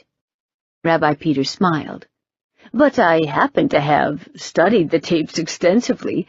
Elijah is my area of study. I've committed the tapes to memory, so if you have a few minutes, I can recite the fable for you, if you like. Yes, thank you, universe. I'd be in your debt. Very well. The rabbi reached into the desk and produced 3 white candles. He struck a match, lit the first candle, and used it to light 2 others. Why the candles? Curran asked. It is tradition when reciting Elijah's words. In one of the recordings, Elijah states that a candle is synonymous with one's wisdom. If you use one candle to light another, your light is now twice as bright. Just so, when a teacher shares his wisdom with a student, both minds are enlightened. Since I am about to share Elijah's words with you, I shall light 2 new candles, and our light shall be 3 times as bright. The rabbi arranged the candles in the corner of the desk.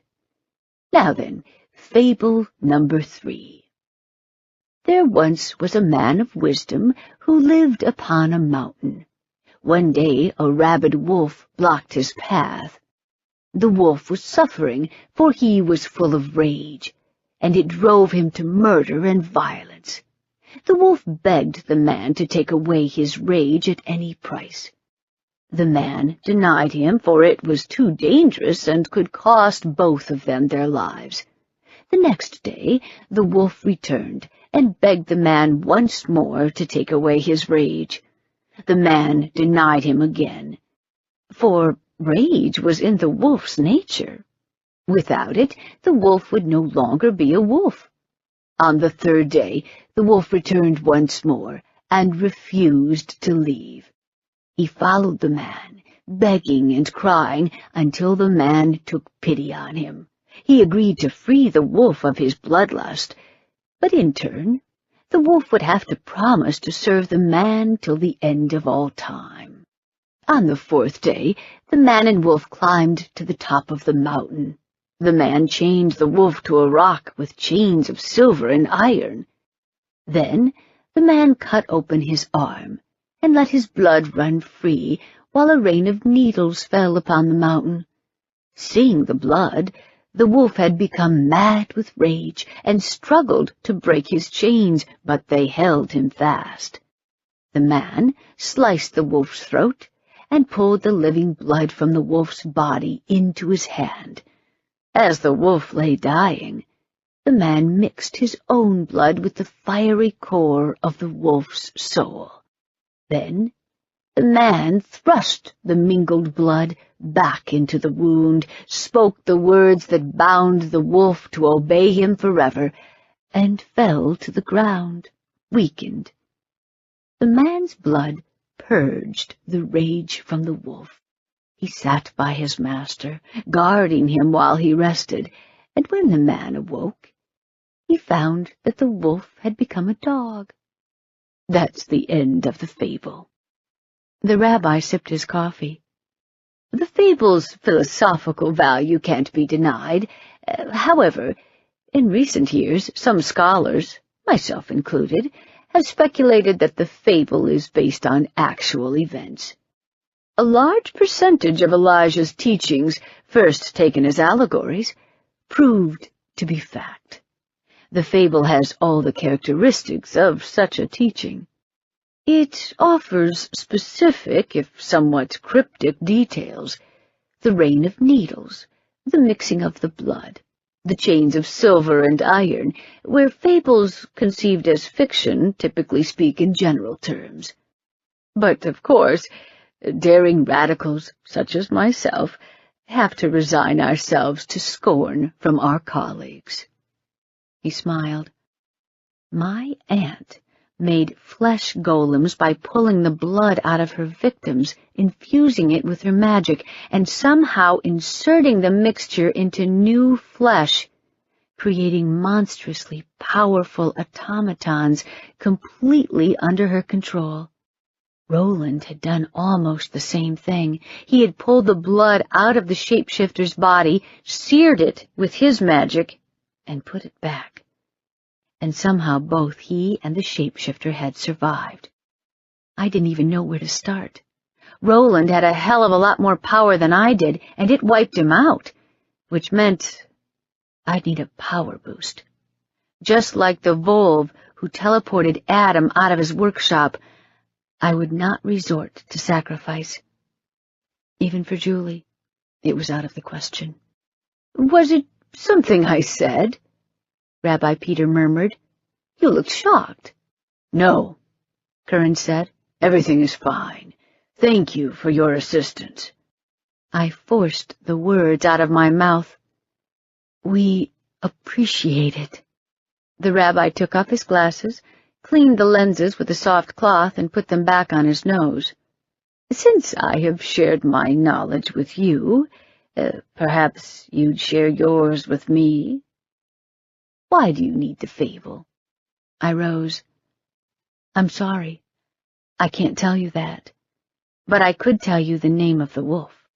Rabbi Peter rose from his chair. "This is beyond intriguing. Yes, I would be most interested in learning the name." "He is called Arez. The Sumerians knew him as Enkidu. He was the first preceptor of the Order of Iron Dogs, and he conquered most of Africa and a third of Eurasia for his master. He lived for 400 years, and would have conquered more, but the ancient Greeks began praying to him, and their prayers turned him into their god of war. Does that help?" The rabbi nodded slowly. "Thank you for your help." Curran and I headed for the door. "What about his master?" the rabbi asked. "That's a conversation for another time," I told him. "I look forward to it," the rabbi called out as we stepped out into the hallway. "Enjoy the cookbook." Chapter 20. "No!" Curran strode to the car, heading down the street away from the temple. "No what?" I knew what, but I wanted him to spell it out. That way I could shut him down better. "I know what you're thinking, and the answer is no. You're not pulling that stunt." "It's not up to you." He spun around. Roland did it during full magic. He passed out. The magic is weak, and you're not him. What the hell do you think it will do to you? I thought about that. I'd need a power boost. My own mini-flare. Uh-huh. The device contains concentrated magic. When you open it, it fucking explodes, Kate. It will be like standing in the middle of an atomic blast. She's dying. Curran treated me to a full-blown alpha stare. His eyes glowed with primal power, like looking into the eyes of a hungry beast emerging from the darkness. My muscles locked. I held his gaze. No, he said, pronouncing the word slowly. You can't tell me what to do. Curran roared. The blast of the noise erupting from his mouth was like thunder. I clenched up, fighting the urge to step back. Yes, I can, he snarled. Listen, this is me telling you what you will not do. I raised the cookbook and tapped him on the nose. Bad cat. He jerked the book out of my hands, ripped it in half, flipped the two halves, ripped them again, and raised his hand. The pieces of the cookbook fluttered to the ground. No! Fine. I turned and walked away to the ruined houses. Behind me, Curran's foot scraped over the ground. He leaped over me and landed in my path. He looked completely feral. I halted. Move. No! I kicked him in the head. The pressure of the past 48 hours rampaged inside me like a storm, and I'd sunk all of it into the kick. The impact hit his jaw at an angle.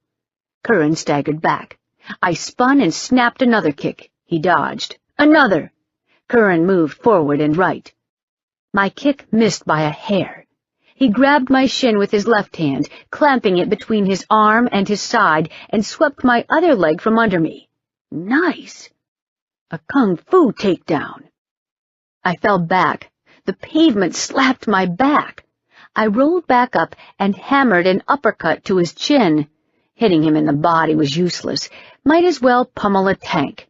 The head was my only chance. Curran snarled. Blood dripped from a cut on his cheek. I'd opened a gash with my kick. I threw a left hook. He knocked my arm out of the way and shoved me back. I twisted out of the way on pure instinct. Damn it, he was fast. Dropped into a crouch and swiped his legs from under him. He jumped up, avoiding the kick, and I took a knee to the head. Ow! The world shattered into tiny, painful sparks. I tasted blood. My nose was dripping. I rolled back, coming to my feet, blocked his punch, and jammed my knuckles into his throat, interrupting his growl in mid-note. Felt that, did you, baby? Curran charged. His hand locked on my shoulders. He swept me off my feet and slammed me into the wall, back to the bricks, pinning me. His teeth snapped a hair from my cheek. I kneed him. He blocked and clamped me in place. "Done?" he breathed out. Are you done?" "Baby, I haven't even started." "Oh, good. Go ahead so I can finish it." And how exactly was I going to do that? Curran pushed me harder, grinding me into the wall. "I'm waiting. Show me what you've got." "Let go, and I will." "Yeah?" "Yeah." "Promise me you won't do this thing, and I'll let go." I just stared at him. Curran spun away, took 2 steps, and punched the wall. "Damn it!" The wall disintegrated in an explosion of bricks. I pulled a piece of gauze from my pocket and wiped the blood from my nose. There wasn't much. Occupational hazard of picking a fight with a man who killed gods for a living. Curran let out a ragged snarl and punched the other wall. It burst, and the entire wreck of the house came down in a fountain of dust. He shook his hand, his knuckles bloody. "Bricks are hard," I told him patiently, as if to a child. "Don't hit bricks." "No." Curran picked up a brick and snapped it in half. Idiot. "Oh, you're so strong, Your Majesty." Curran hurled the chunks of the brick. They cleared the ruins and vanished into the unicorn. "If Derek were in trouble, you'd risk your life in a heartbeat." He turned to me. "Risk? Yes. I wouldn't slit my own throat for him. I like Julie. She is a great kid, but I love you. I forbid you to do this." That's not the way this mating works. You don't get to order me to do things, and I don't get to tell you what to do. That's the only way we can survive, Curran." He swallowed. "Fine. Then I will ask. Please don't do this. Please. That's as much as I can bend, Kate." "Do you remember when I told you that you couldn't fight Era, that it was stupid and reckless, because she would drive you insane?"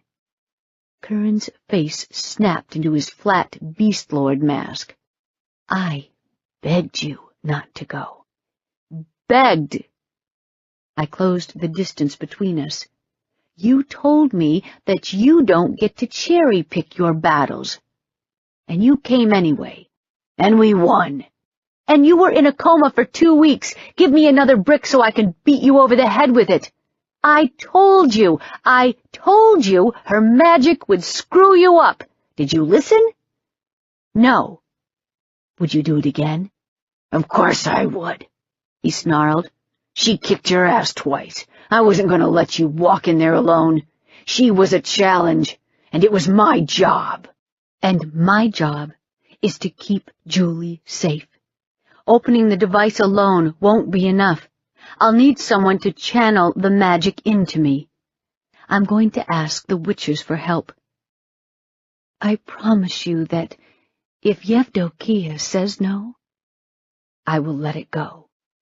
Curran stared at me, his eyes furious molten gold. "I'm not going to run off, lop the top off the device, and slice Julie's throat. I might as well just murder her in that case. I'll have to speak with Doolittle about my blood. I'll have to arrange things with the witches. I'll have to talk to Cayman and see if the device can even be opened without triggering a giant explosion.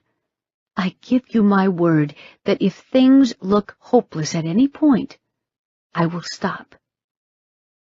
Meet me halfway. That's all I'm asking." His face was grim. "You have to let me at least try. I can't just sit on my hands and do nothing." "If I keep you from doing this, you will leave me," he said. I didn't say that.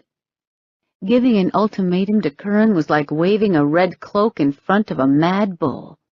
"You will. Maybe not right this second, but eventually you'll walk away." Curran took a long, deep breath. "I sit in on every meeting." I had won. "As long as you're honest with me about your chances, I'll support you, Kate. If you lie, it's over." I crossed my arms. "You expect me to lie?" "I don't. I'm just getting it out there so there are no surprises." We stared at each other. "Are we cool?" he asked. "I don't know. You tell—" He pulled me over to him and kissed me. It was a hell of a kiss. We broke apart. "You talk too much," he said. "Whatever your fluffiness." I slid close to him so his arm was around my shoulder. I felt better. He did, too. His posture lost some of the tension. We walked to the car and kept walking. "Where are we going?" "To the temple," Curran said. "I owe you another cookbook." In the 3 hours we had been gone, the steakhouse had been transformed into the PAX field headquarters. Groups of shapeshifters patrolled the road and guarded the building.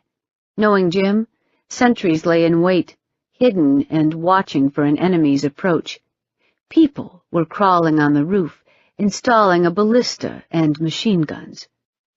The parking lot lay empty, but the field behind the building was filled with cars spaced about 10 feet apart. If the keepers launched a rocket into our parking lot, not every vehicle would go up in flames.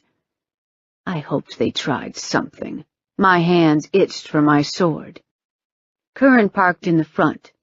Jackson, one of the guards, ran out and Curran tossed him the keys. Jim met us at the door. Behind him, Derek emerged. He looked like death. Pale, his eyes bleak. Shit. I stopped. Curran's hand brushed mine, and then he went off with Jim. Derek came to a stop in front of me. "Is she dead?" I asked. "No, she's sleeping," I exhaled. "You almost gave me a heart attack. If I hadn't—" "Please don't flatter yourself. We both know the kid needed about 5 years of hard training before he could have taken her on. Your little beating made absolutely no difference." There is no change." "That's good news," I told him. "Any change now will be for the worse. I need to have her stable until I can get my ducks in a row." He glanced at me. "Kate, you can't help her." "I can try. Are you going to help me, or will you just stand there and mope?" His head snapped up. "Much better. Are the witches here?" "Yes. The Russians are here, too, and they're pissed." "Oh, good. Where are they?" "In the back of the main room." "Find Barabbas. Tell him I need him to attend. And when Curran is done with Jim, tell him that I'm holding the meeting until he can join us. I wouldn't want his arrogance to miss anything. And fetch the staff, please." Derek took off. I strode inside the steakhouse. Grigori was tall and thin. His plain black robe hung on his shoulders like wet laundry on a coat hanger. Chernobog's Volv's long black hair, shot through with gray, framed a severe face with hazel eyes under thick eyebrows and a hooked nose that made him look like a bird of prey. You half expected him to clench his talons, let out an eagle shriek, and tear you to pieces. A black raven perched on Grigori's shoulder. Behind Grigori's chair, Roman waited, looking about as happy as the groom at a shotgun wedding. The man in the chair next to Grigori was even older. He wore a plain white robe that came to his knees. Pale blue embroidery, faded to almost gray, ran in a 3-inch strip straight down the front of the robe.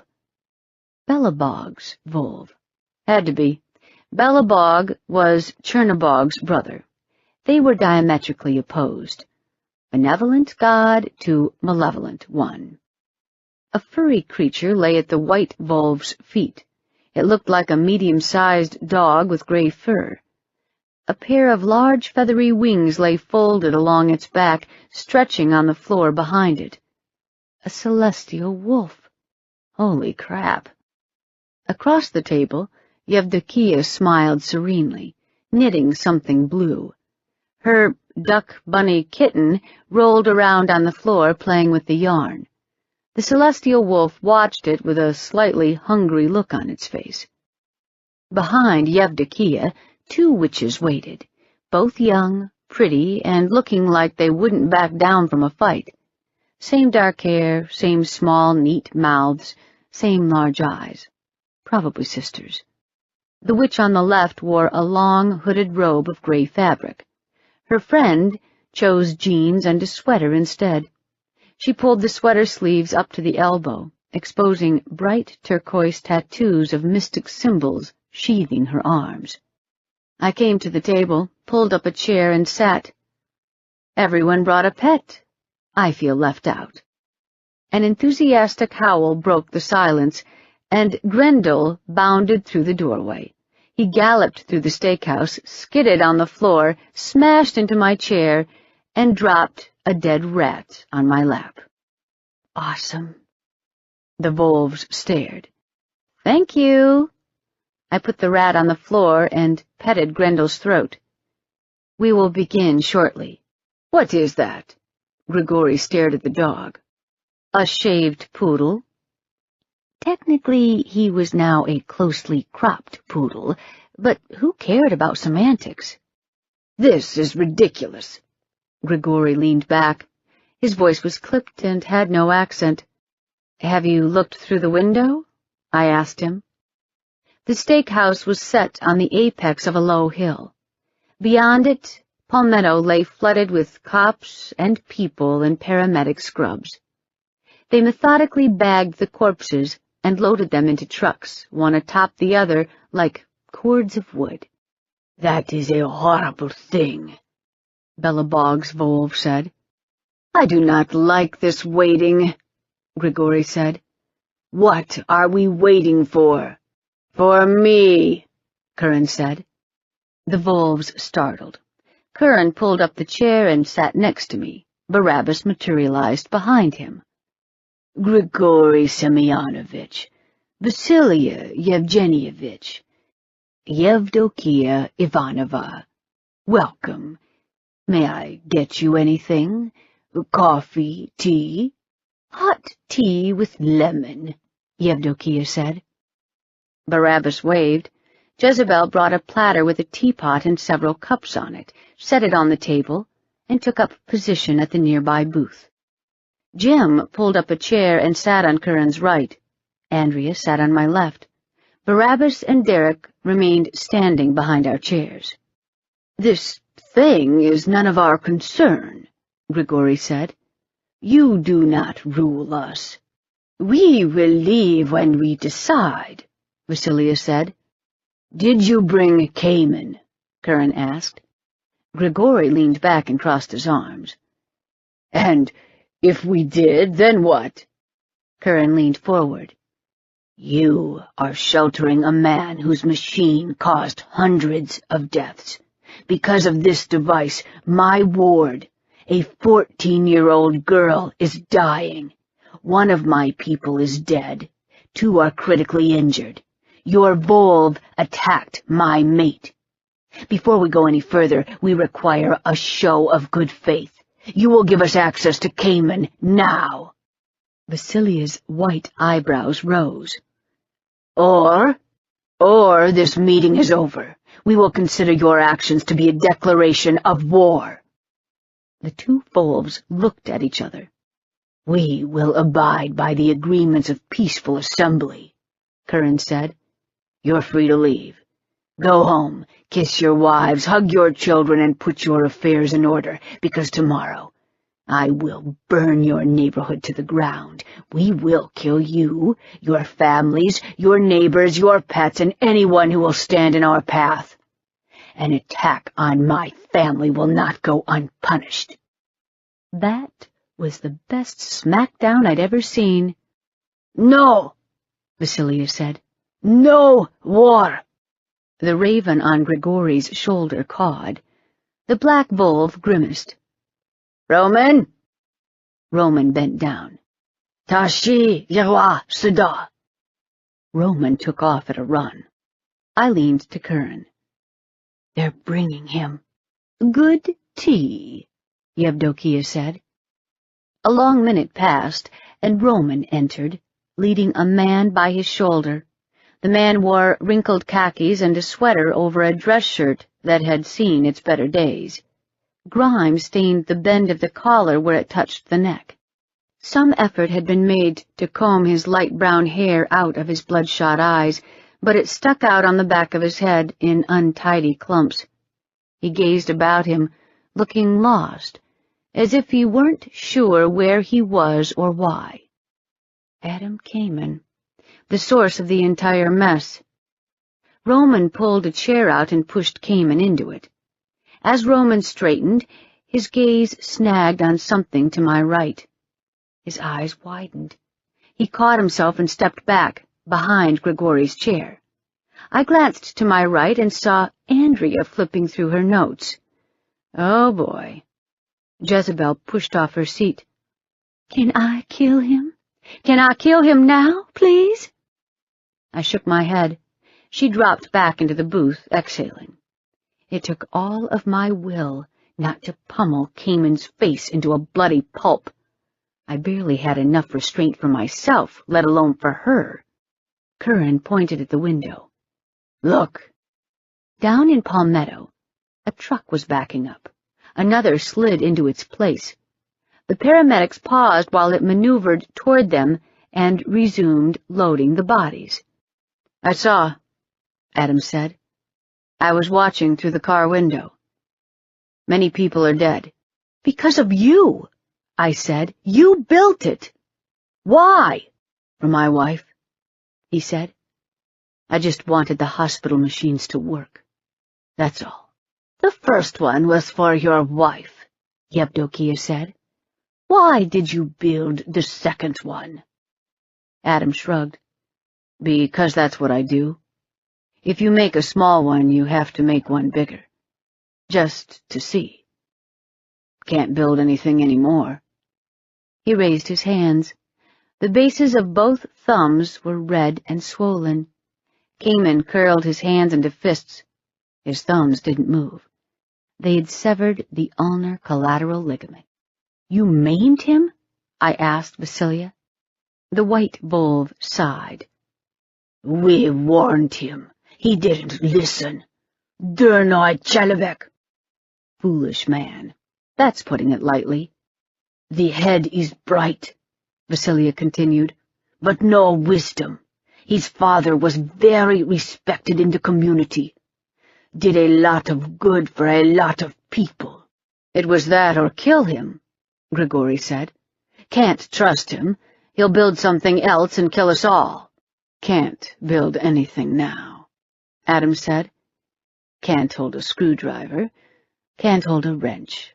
Or a brush. Finished. Zakonchen. My life's over. I surged to my feet, grabbed him by the hair, and twisted his head to the window. Their lives are over.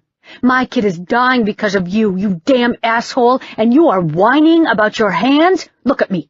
Look me in the eye. I want to skin you alive. Do you understand? I never meant for this, he said, his arms limp. I meant it for good. There were armed men guarding you. Why the hell do you think that was? You tested it. You saw things die in the forest. Why didn't you destroy it? I couldn't do that. That's what my purpose is, to build things. It was special. I gave it life. It was important. More important than dead children?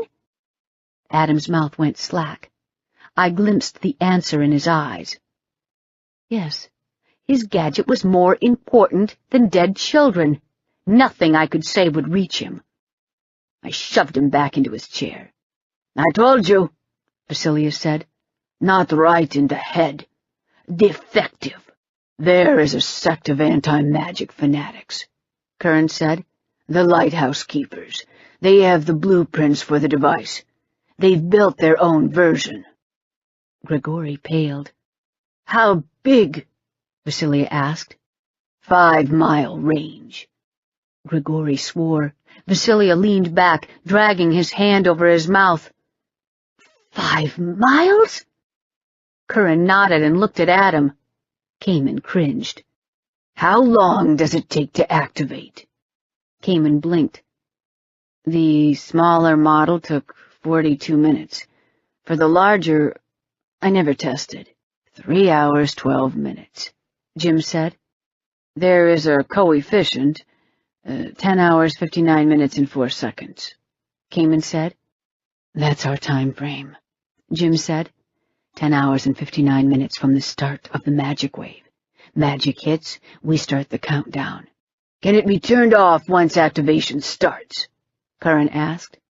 Yes, Adam said. There is a switch to power it down. I will show your people.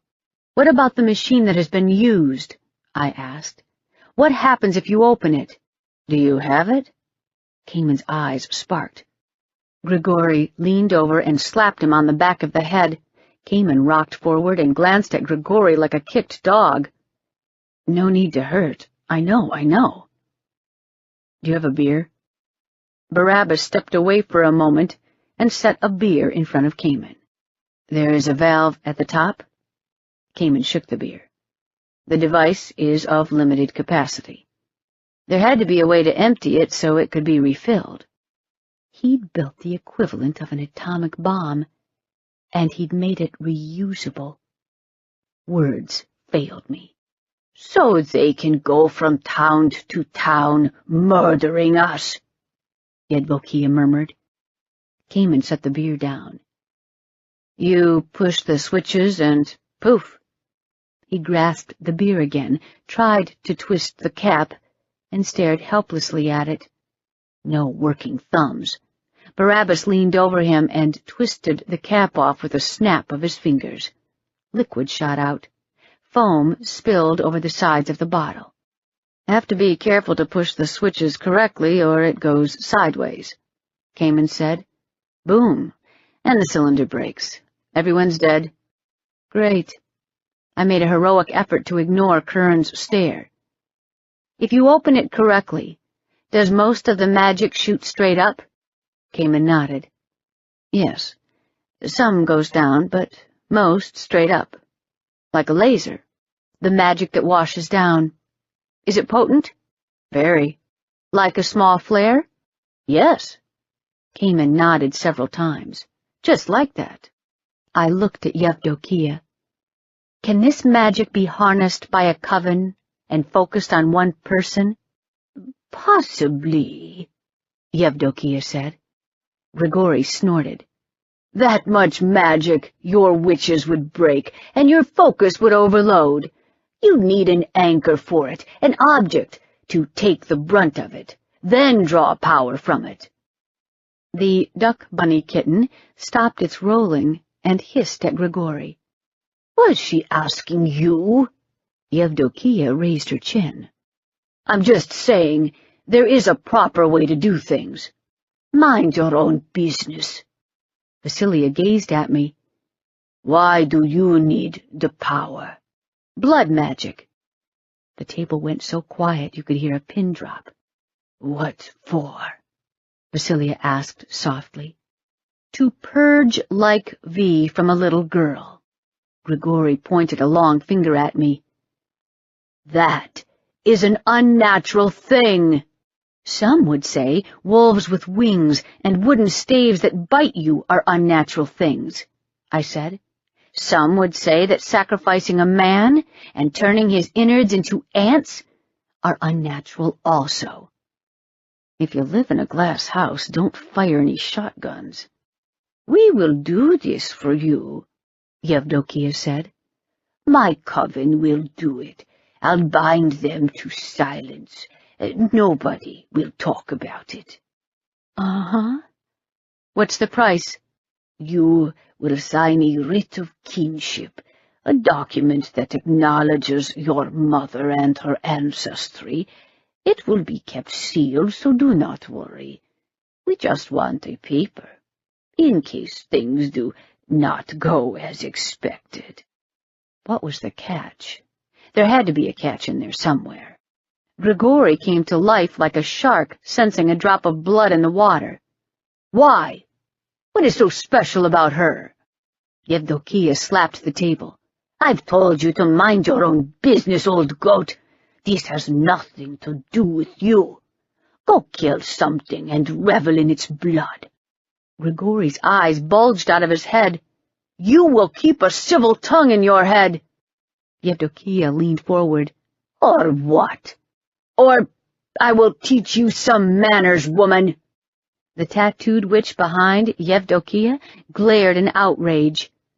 Dad, you will not speak to Mother this way. I will speak to her in whatever way I please. The witch in the robe heaved a sigh. Oi, Papa, really, there is no need. I backed away from the table in case somebody started throwing things. Andrea backpedaled right behind me. Kern stayed, his chin resting on his hands clenched into a double fist, probably trying to decide if he should get in the middle of this. Yes, go right ahead. Yevdokia pointed at Grigori. Live up to your reputation, civil like a rabid badger. The duck bunny hissed and growled. Grigori's raven cawed, beating its wings. Grendel lost it and broke down in a cacophony of excited barks. Vasilia put his hand over his eyes. Grigori slipped into Russian. "Crazy old hag!" "A hag?" Yevdokia rolled up her sleeves. "Let me show you how haggish I can be." "Roman!" The tattooed witch pointed at the younger Volv. "Do something! You're the oldest." Roman startled. "They've been at this since before we were born. Don't bring me into this." So that was how he knew I would be at Yevdokia's. His mommy told him, of course. They even looked alike.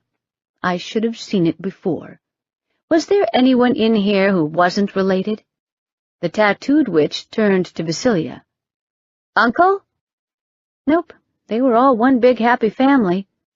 "You be quiet, child," Vasilia snapped. "Adults are talking." "Uncle, I'm 26. "That's the problem with bringing children into the magic," Vasilia said. "The lot of you get a taste of power and grow up mouthy." Grigori spared a single glance in his brother's direction. If looks were daggers, that one would have sliced straight through the Volv's heart. "Here it comes. My oldest son is a doctor," Yevdokia finished in a sing-song voice. "And my daughter is an attorney." Vasilia raised his chin. "Jealousy is bad for you. Poisons the heart."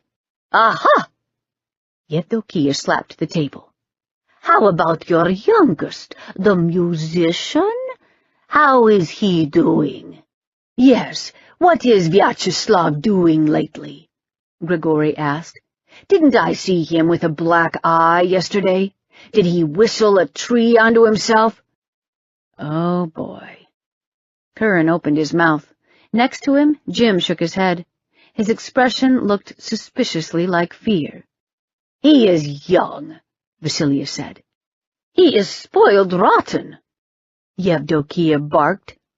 "He spends all his time trying to kill my cat.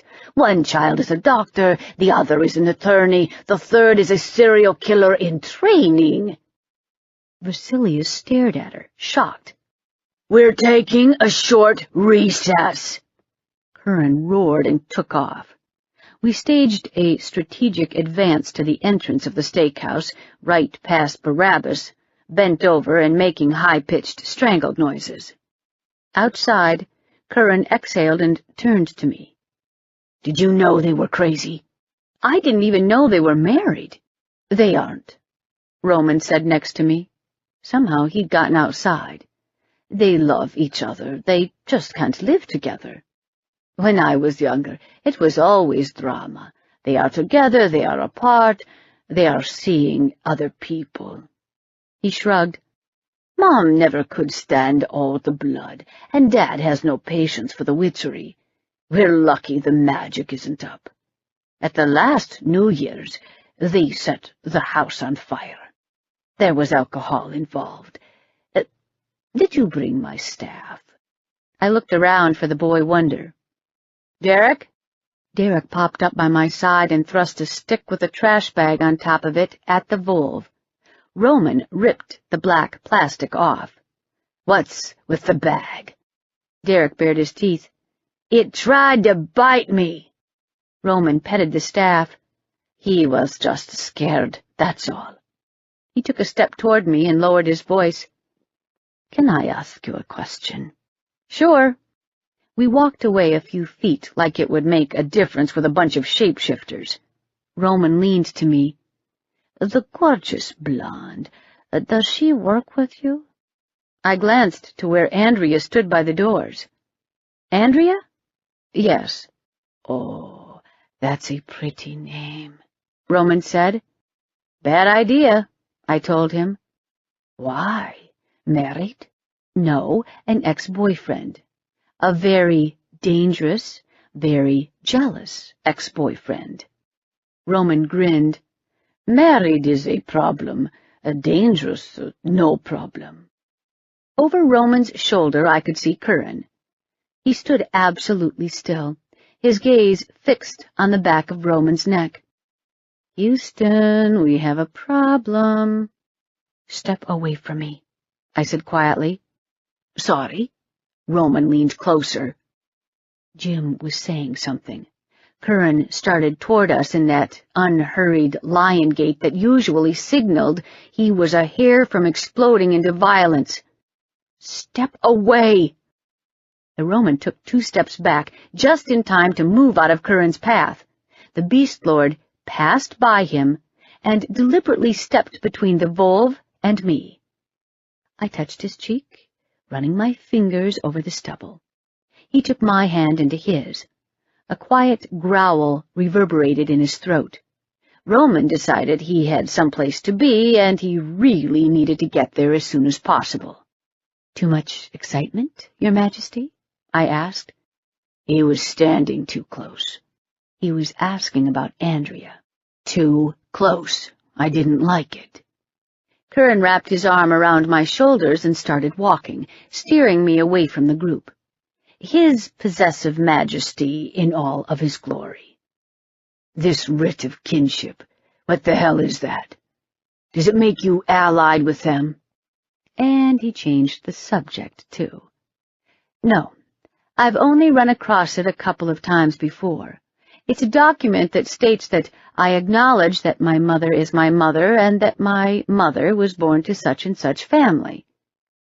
The witches are big on family record-keeping. "Will she take it to Roland?" Curran asked. "It's not in her best interests. She hates him." "So what's the point of it?" "Your guess is as good as mine." "I don't like it," he said. "You've been saying that a lot lately." He dipped his head, his gray eyes looking into mine. "Are you going to take them up on it?" "Yes. Nothing has changed. Julie is still dying." "Then do it soon," Curran said. "Why?" He pointed at the road. A caravan of black SUVs slithered its way up the highway. Thin, emaciated shapes dashed along the shoulder of the road, their gait odd and jerky. "The people are here," Curran said. Chapter 21. An hour later, the inside of the steakhouse had been cleared, every table in the house set into a square. The people had brought 4 out of their 7 Masters of the Dead, headed by Gastek. Nataraja must have declined to make an appearance. Because the meeting was held in the Pack's territory, the people had their choice of seats and positioned themselves with their backs to the window so they could observe the front and back doors. The 4 Masters of the Dead, Gastek, Rowena, Mulradine, and Philippa, took their places at the table. Behind them, a gaggle of journeymen sat in their chairs flush against the window, their faces carefully blank. Between the journeymen, vampires crouched like monstrous gargoyles, hairless, corded with a tight network of steel-hard muscle, and smeared in lime green and purple sunblock, bubble-gum-tinted nightmares. I had to fight the urge to keep glancing at Rowena. Short, only about 5'2" or so, Rowena was a teenage boy's wet dream. Perfect figure, sensual face, emerald green eyes, and fiery red hair falling in a cascade of glossy waves all the way past her waist. An elegant business suit molded to her curves like a glove. When she smiled, male heads turned. If she said something, people nodded in agreement. There was something about her that made you want to earn her approval. She could make you feel like a hero for passing her the salt. This is what my mother must have been like. I might have had her DNA, but not a drop of her magic had made it through. To the left of the people sat the representatives of the Mercenary Guild. I recognized 3 veteran mercs and Mark, nominally the guild's admin and in reality the guild's overseer, now that Solomon Red, the guild's founder, lay 6 feet under. At least some of him did. After my aunt was done with him, There hadn't been much left.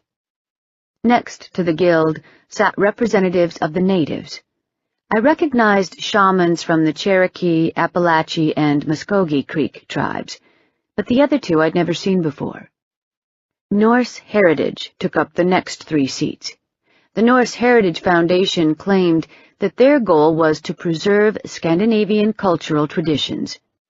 In reality, they took the idea of Vikings and ran with it as far from any cultural or historical accuracy as they could. Norse Heritage took everyone in. As long as you were willing to drink beer, get rowdy, and proclaim yourself a Viking, you had a place at their table. Ragnvald, their Jarl, a huge bear of a man, came easily enough, but Jim's people had the devil of a time getting his escort to surrender their axes and horned helmets. There was a lot of roaring and cursing, and promises of doing indelicate things, and screams of "make me" and "over your dead body," until Curran came out, looked at them for a while, and went back inside. Ragnvald read the writing on the wall, and his crew decided to disarm voluntarily. The College of Mages provided 3 representatives, followed by us, and then by the witches, wolves, druids, and half a dozen other smaller factions. Getting everyone to take a seat and be quiet was like trying to roll Sisyphus's boulder up the mountain. By the time we were done, I wanted to stab myself in the eye. Nobody seemed ready to make trouble, but I kept Slayer on my lap under the table just in case. We put Cayman in the middle of the square in his own special chair, just in case he decided to wander off and invent a black hole generator out of a box of matches and paper clips while we weren't looking.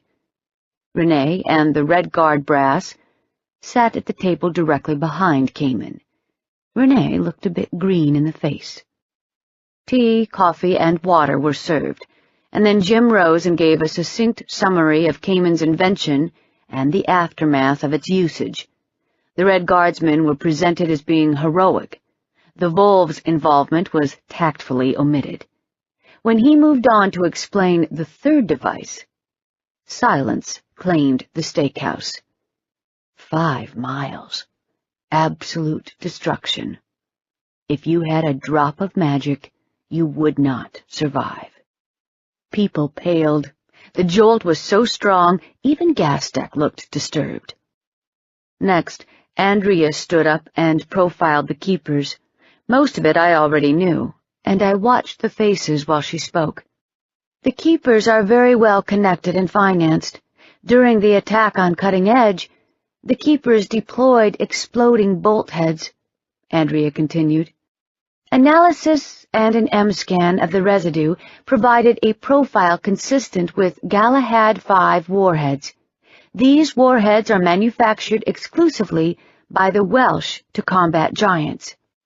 They're prohibitively expensive, and their export into the United States is limited and only semi-legal.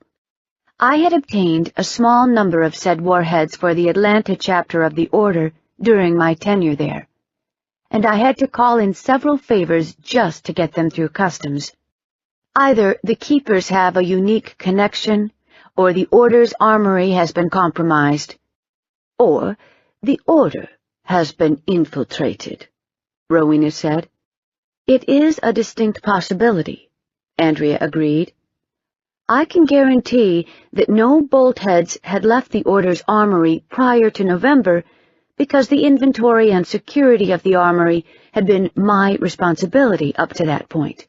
Is that why there are no representatives of the Order at this conclave? One of the druids asked. The Order has never been a part of the conclave, Curran said. Gastek permitted himself a narrow smile. Considering the success the Keepers had with infiltrating the pack, if we were to exclude all the organizations whose screening and security measures couldn't stand up to close scrutiny, this assembly couldn't take place. Banning the pack alone would have our numbers. Even now, with the threat of complete destruction, Gastek couldn't pass up the opportunity to poke at Curran. Jim bared the edge of his teeth. "They recruit damaged children," Andrea said. "Victims of abuse and tragedy who have reason to hate themselves and their own magic. They find teenagers who are most vulnerable and indoctrinate them, and then these children go on to have careers and lives until they are called to duty by the keepers. Nobody is immune. Not the pack, not the people." "Where is the device now?" Ragnvald asked. "Hidden," Curran answered. "It will be destroyed shortly, in a secure location where it will cause minimal damage to the environment." "How can we be sure that you will follow through with it?" Mark said. Gastek condescended to stare for half a second in Mark's direction. "I was led to believe that you possessed at least moderate intelligence. That assessment was obviously an error." "What?" Mark recoiled. "How do I know that if I hand you a loaded gun, you won't thrust it into your mouth and pull the trigger? Of course he isn't going to keep it, you idiot. None of us would keep it. Using it would be tantamount to suicide." Jim nodded, and Derek and Barabbas circled the table, handing out paper. "This is a list of the chemicals with quantities required to build the device. Some of these are rare. Purchasing them would leave a paper trail." "We have 10 hours and 59 minutes from the beginning of the next magic wave," Curran said. "Either we find the device, or we—" Barabbas leaned over to him and whispered something in an urgent tone. Curran's eyes flared with gold. "Bring it here." Barabbas nodded. A female shapeshifter set a phone in front of Curran. He pushed the speaker key. "Yes. Who am I speaking with?" A clipped male voice asked. "You're speaking with the Beast Lord." Curran's face could have been carved from ice. "Ah, you're a difficult man to reach. Of course, I'm using the term man loosely. What do you want?" Curran asked. "As I told your staff, I represent the lighthouse keepers. These are our terms. Return the device you've taken and cease all efforts to find us. In return, you have my personal guarantee that the keep will not be targeted." "Uh-huh, and that seaside property in Kansas he was selling was a steal." Curran graduated to a full alpha glow. "Is that so? To be honest, destroying you isn't on our short-term agenda. It's simple logistics. The location of the keep makes it impossible to target you and the city center at the same time. We prefer to deploy within the city limits. Returning Atlanta to its natural state and making it suitable for habitation by an unpolluted population is our primary goal. However, if you refuse our terms, we will classify you as an imminent threat. Evacuating will accomplish nothing.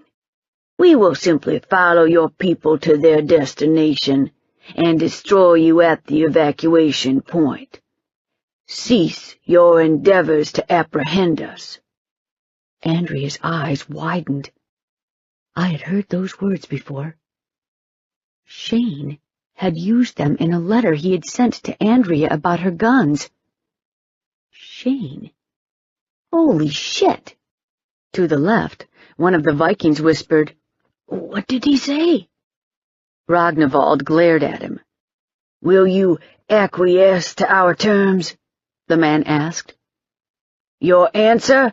"No," Curran said. "Here are our terms. You line up in front of the Capitol, beg forgiveness for murdering hundreds of people, and blow your brains out. You can hang yourselves or fall on your swords. You can set yourselves on fire. I guarantee that any method of suicide you choose will be pleasant compared to what we will do to you. You have until the end of the tech." The disconnect signal sounded like the toll of a funeral bell. Gastek grimaced. "Cease your endeavors to apprehend us. Really? Clearly, he reads a thesaurus before bed, a Cherokee shaman opined. Bob, one of the guild's mercs, grimaced. He sounds like a rent-a-cop who reads too many police procedure manuals. Or an MSDU officer, someone from the other end of the table offered. No, he was a Knight of the Order. Ted had to know. We would never prove it, but Ted had to know. As I was saying, we have 10 hours and 59 minutes from the beginning of the next magic wave, Curran said. That's how long the device will take to charge. Either it's in position already, or they are moving it into position now. If we find it with time to spare, Adam here will disarm it. A vampire at the far left tensed, gathering its muscles. It was a minute movement, barely noticeable. I squeezed Slayer's hilt, feeling the familiar texture under my fingers. If there is no time, whoever finds it may have to disarm it themselves, Curran said. Now, Adam will explain to us how to do this. The vampire jumped, claws raised for the kill. It sailed through the air toward Cayman, clearing the table in a single powerful leap. I jumped onto the table and sliced left to right in a classic diagonal strike. Slayer's blade cleaved through undead flesh like a sharp knife through a ripe pear. The bloodsucker's body dropped at Cayman's feet. The bald, fanged head flew and bounced off the table, spraying the people with thick, undead blood. A dark-headed journeyman jumped to his feet so quickly that his chair toppled backward. A gun flashed in his hand. I ran to him. I was jumping over Rowena when he shoved the barrel against his temple and pulled the trigger. The gun spat thunder. The gory mess of blood and brains sprayed the window. The steakhouse exploded with noise, Gastek's voice cutting through it, shaking with rage. Find the person who admitted him! Find the people who did his background check! Find his master! I want these people in front of me in half an hour! I sat in the gloom of the hospital room. Julie lay unmoving on the white sheets, her exposed, semi-human arm caught in the web of tubes of the IV drip, feeding sedative into her body. Her face was twisted, her jaws too large and distorted, with fangs cutting through her lips. Her eyes were closed. A shock of pale blonde hair was the only thing that remained of my kid. It felt unreal. I had come here straight after the furor at the steakhouse had died down. I'd been watching her, sitting here hoping against everything I knew that somehow her body would beat this, that she would flow and streamline and shift back into a human, or a lynx. I would settle for a lynx at this point, anything but the twisted thing she was. The magic would hit tomorrow. If not, then the next day. I would have to perform the ritual. If the device worked as Cayman promised, if the witches managed to channel power into me, if everything went as expected, I still had no idea how exactly I would pull the blood from her body. At the end of it, either Julie or I or both of us could end up dead. Of all the strange and rash things I had done, this was the craziest. If someone had told me a week ago that I would be contemplating cutting Julie's throat, I would have knocked them out on the spot. Doolittle said she couldn't even hear me. To keep the loopism at bay, he'd had to put her completely under. I wanted to tell her that I loved her, that I was sorry, so sorry, that I would do anything, give anything to fix it. But she wouldn't hear. The door opened. A tall, lean woman slipped inside. Jennifer. Surprise, surprise. She sat next to me. How did she even get here? The room was supposed to be restricted. Came to gloat? I asked. The wolf alpha startled. Do you really think I would? You tell me. Jennifer said nothing. We sat side by side and looked at Julie. Her chest rose and fell in a steady, slow rhythm. Do you ever think about how fucked up life is? Jennifer asked. Yes. That's why I have a punching bag. I think about it a lot lately. We looked at Julie some more. I'm pregnant, Jennifer said. 4 months. Doolittle says it's a little girl. Congratulations, I told her. My voice came out monotone. Does Daniel know? Yes. My scent has changed. Jennifer looked at Julie. Every time I see you, you remind me of the way Naomi died. I can't help that. I know, she said. But every time I see you, you make me think of all the things that can go wrong. I hate you for that. Is that a challenge? I asked, unable to keep fatigue from my voice. No. Jennifer looked at her hands. We sat quietly for another long moment. I can't do it. I can't kill my own daughter if she becomes a loop. That's all I think about. It would be my duty as a mother and an alpha, and I just can't. That's why there are 2 of you, I said. What if he can't do it? Things happen to alphas. Daniel could be challenged. He could fight a threat to the pack and lose.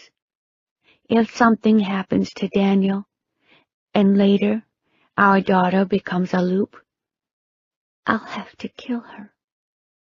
Then there will be nothing left. She looked at me. Nothing. If she was looking for wisdom, I had none to offer. Look at it this way. If we don't find that device tomorrow, we will all die. Problem solved. Jennifer shrugged her narrow shoulders, her eyes haunted. I suppose so. I didn't ask to be born a shapeshifter. It just happened. Sometimes you want to stomp your feet and yell, "It's not fair." But it won't change anything. I didn't ask to be born Roland's daughter. I just had to live with it. The world was screwed up. Fanatics tried to murder us, and sometimes we had to kill our own children. I'm so angry, Jennifer murmured. If I could just get over my anger, I'd be all right. What the hell did she want from me anyway? Was I supposed to hug her and tell her everything would be all right, with Julie lying there as far from fucking all right as she could get? Sometimes it helps to live through it, I told her. Find a time when nobody will bother you, and imagine it. Imagine the worst-case scenario in as much detail as you can manage. Let yourself live through it. Feel the fear, feel the pain. It's a terrible thing to put yourself through, but once it's done, the anxiety goes away. It never disappears completely, but it leaves you alone enough so you can function. Thanks, Jennifer said. I might try that. Doolittle walked into the room, quiet as a ghost, and patted my shoulder. Jennifer rose and slipped out of the door as silently as she had arrived. It's time to take a break, Doolittle murmured. Come, I'll fix you a nice glass of iced tea. I rose and followed him out into a small room across the hall. It looked just like an ordinary kitchen. A stove, a fridge, a table with a bench and 3 chairs. Doolittle pointed at the padded bench. I sat. He got a pitcher of iced tea from the fridge and 2 tall glasses. Oh, no. The iced tea splashed into the glass. I picked it up and drank. 50% honey, maybe more. People think it's the beast that makes us lose our sanity. Doolittle sampled the tea in his glass and sat down with a sad smile.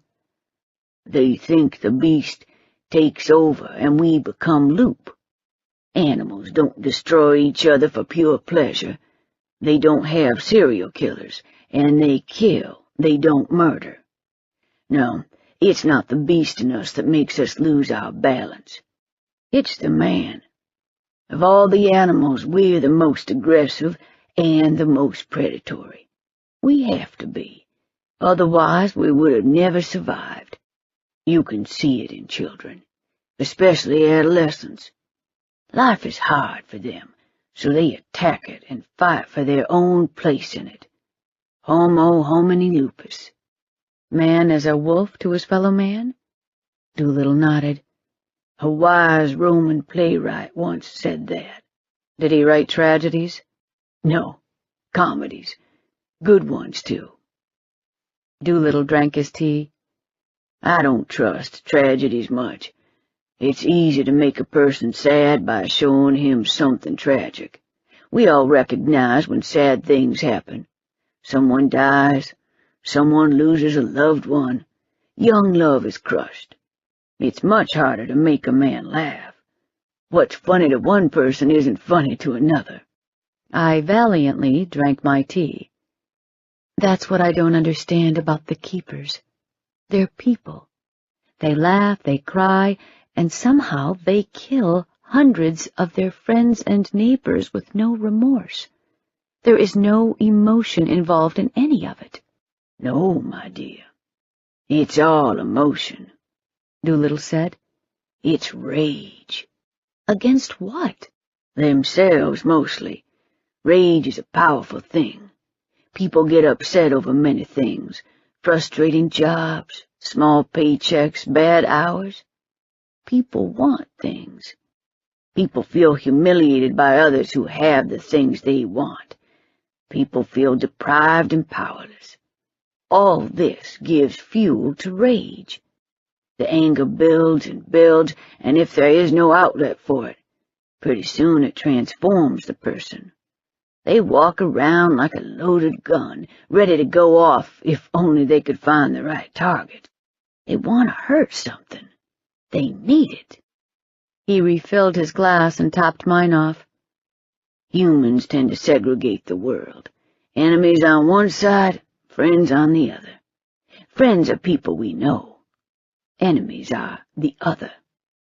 You can do just about anything to the other.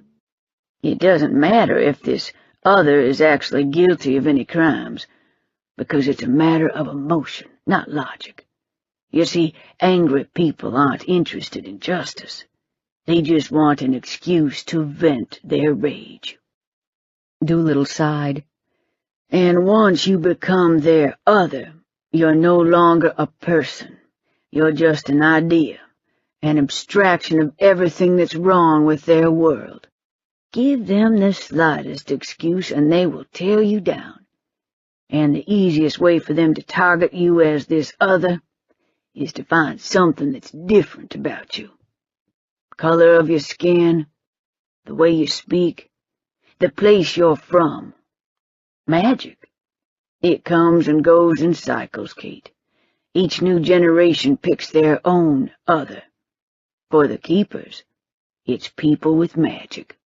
And for us, well, it's the keepers. We will murder them all, no matter if some of them are confused or easily led or feeble-minded, or if they have families. They will die. It makes me despair sometimes. There was such profound sadness in his voice that it made me want to hug myself.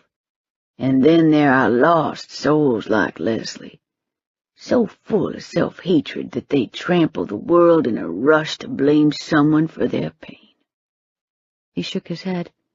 Well, look at me, getting all melancholy in my old age. I don't know what came over me. I knew. It was looking at Julie's tortured body for the last 24 hours. He looked on her and felt terrible sorrow. I looked at her, and I felt rage. When Era died, did you get hold of any tissue samples? I asked. Blood, hair, that type of thing. Doolittle looked at me from above the rim of his glass. Why don't you just tell me straight what it is you're hunting for? There is a ritual that may be able to save Julie. To do it, I need to be able to do what Era did. I need to know if there are any differences between my blood and hers, so I can figure out if it's possible to compensate for them. That will take time, Doolittle said. Can you keep her asleep long enough? Doolittle nodded and stood up. Follow me. We walked down the hallways, deeper and deeper into the medical ward. This ritual, how certain are you that it will work? Certain might be too strong a word. And if it fails? Doolittle asked. Then I will finally be out of your hair, and you won't have to patch me up anymore. Doolittle stopped and looked at me. For a moment he looked stricken, and then he crossed his arms. There will be none of that now. You are my finest work. If I ever go to one of those med-mage conferences they keep inviting me to, I will take you with me. Look! He held his hands out toward me. Bone dragons, sea demons, rakshasas, and worst of all, our own people, and these magic hands kept her alive through it all. Look at her walk. You can't even see the limp anymore. As long as you don't open your mouth, you will appear as a perfect example of a healthy adult female. With your history, they'll be calling me a miracle worker. I snickered. I promised to keep my mouth shut. Doolittle shook his head in mock sorrow. It's bad luck to promise impossible things. How's the knee? Honest now. Hurts? I'll take another look at it when the magic wave hits. Doolittle stopped before a door.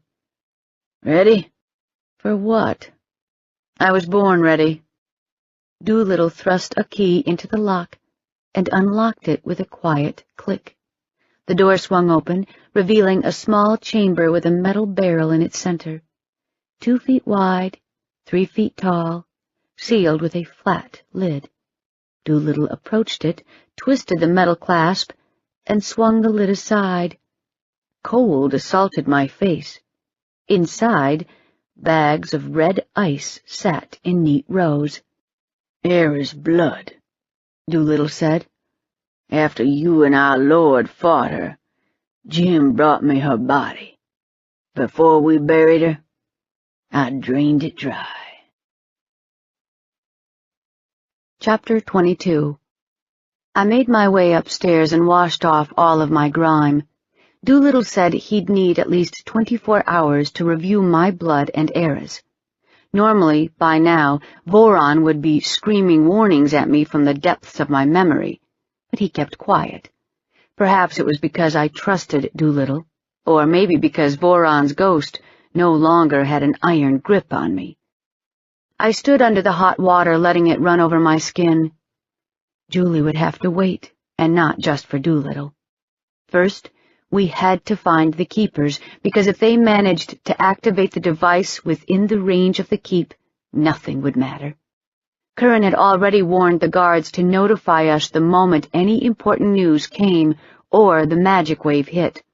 I didn't know how much time we had, but whatever it was, I wanted to spend it well. For all we knew, we'd all kick the bucket tomorrow. When I slid the shower door open, the smell of seared meat curled around me. A garment bag hung on the towel hook. With my luck, it would contain a French maid outfit. I toweled off my hair and unzipped the bag. A silvery fabric caught the light and shimmered with a gentle light, as if someone had captured a crystal-clear mountain stream and somehow bound it into the creamy white silk. I ran my fingers over it, feeling the slickness. So beautiful. I'd seen this dress in the window shortly after Christmas. The strapless gown actually made me stop.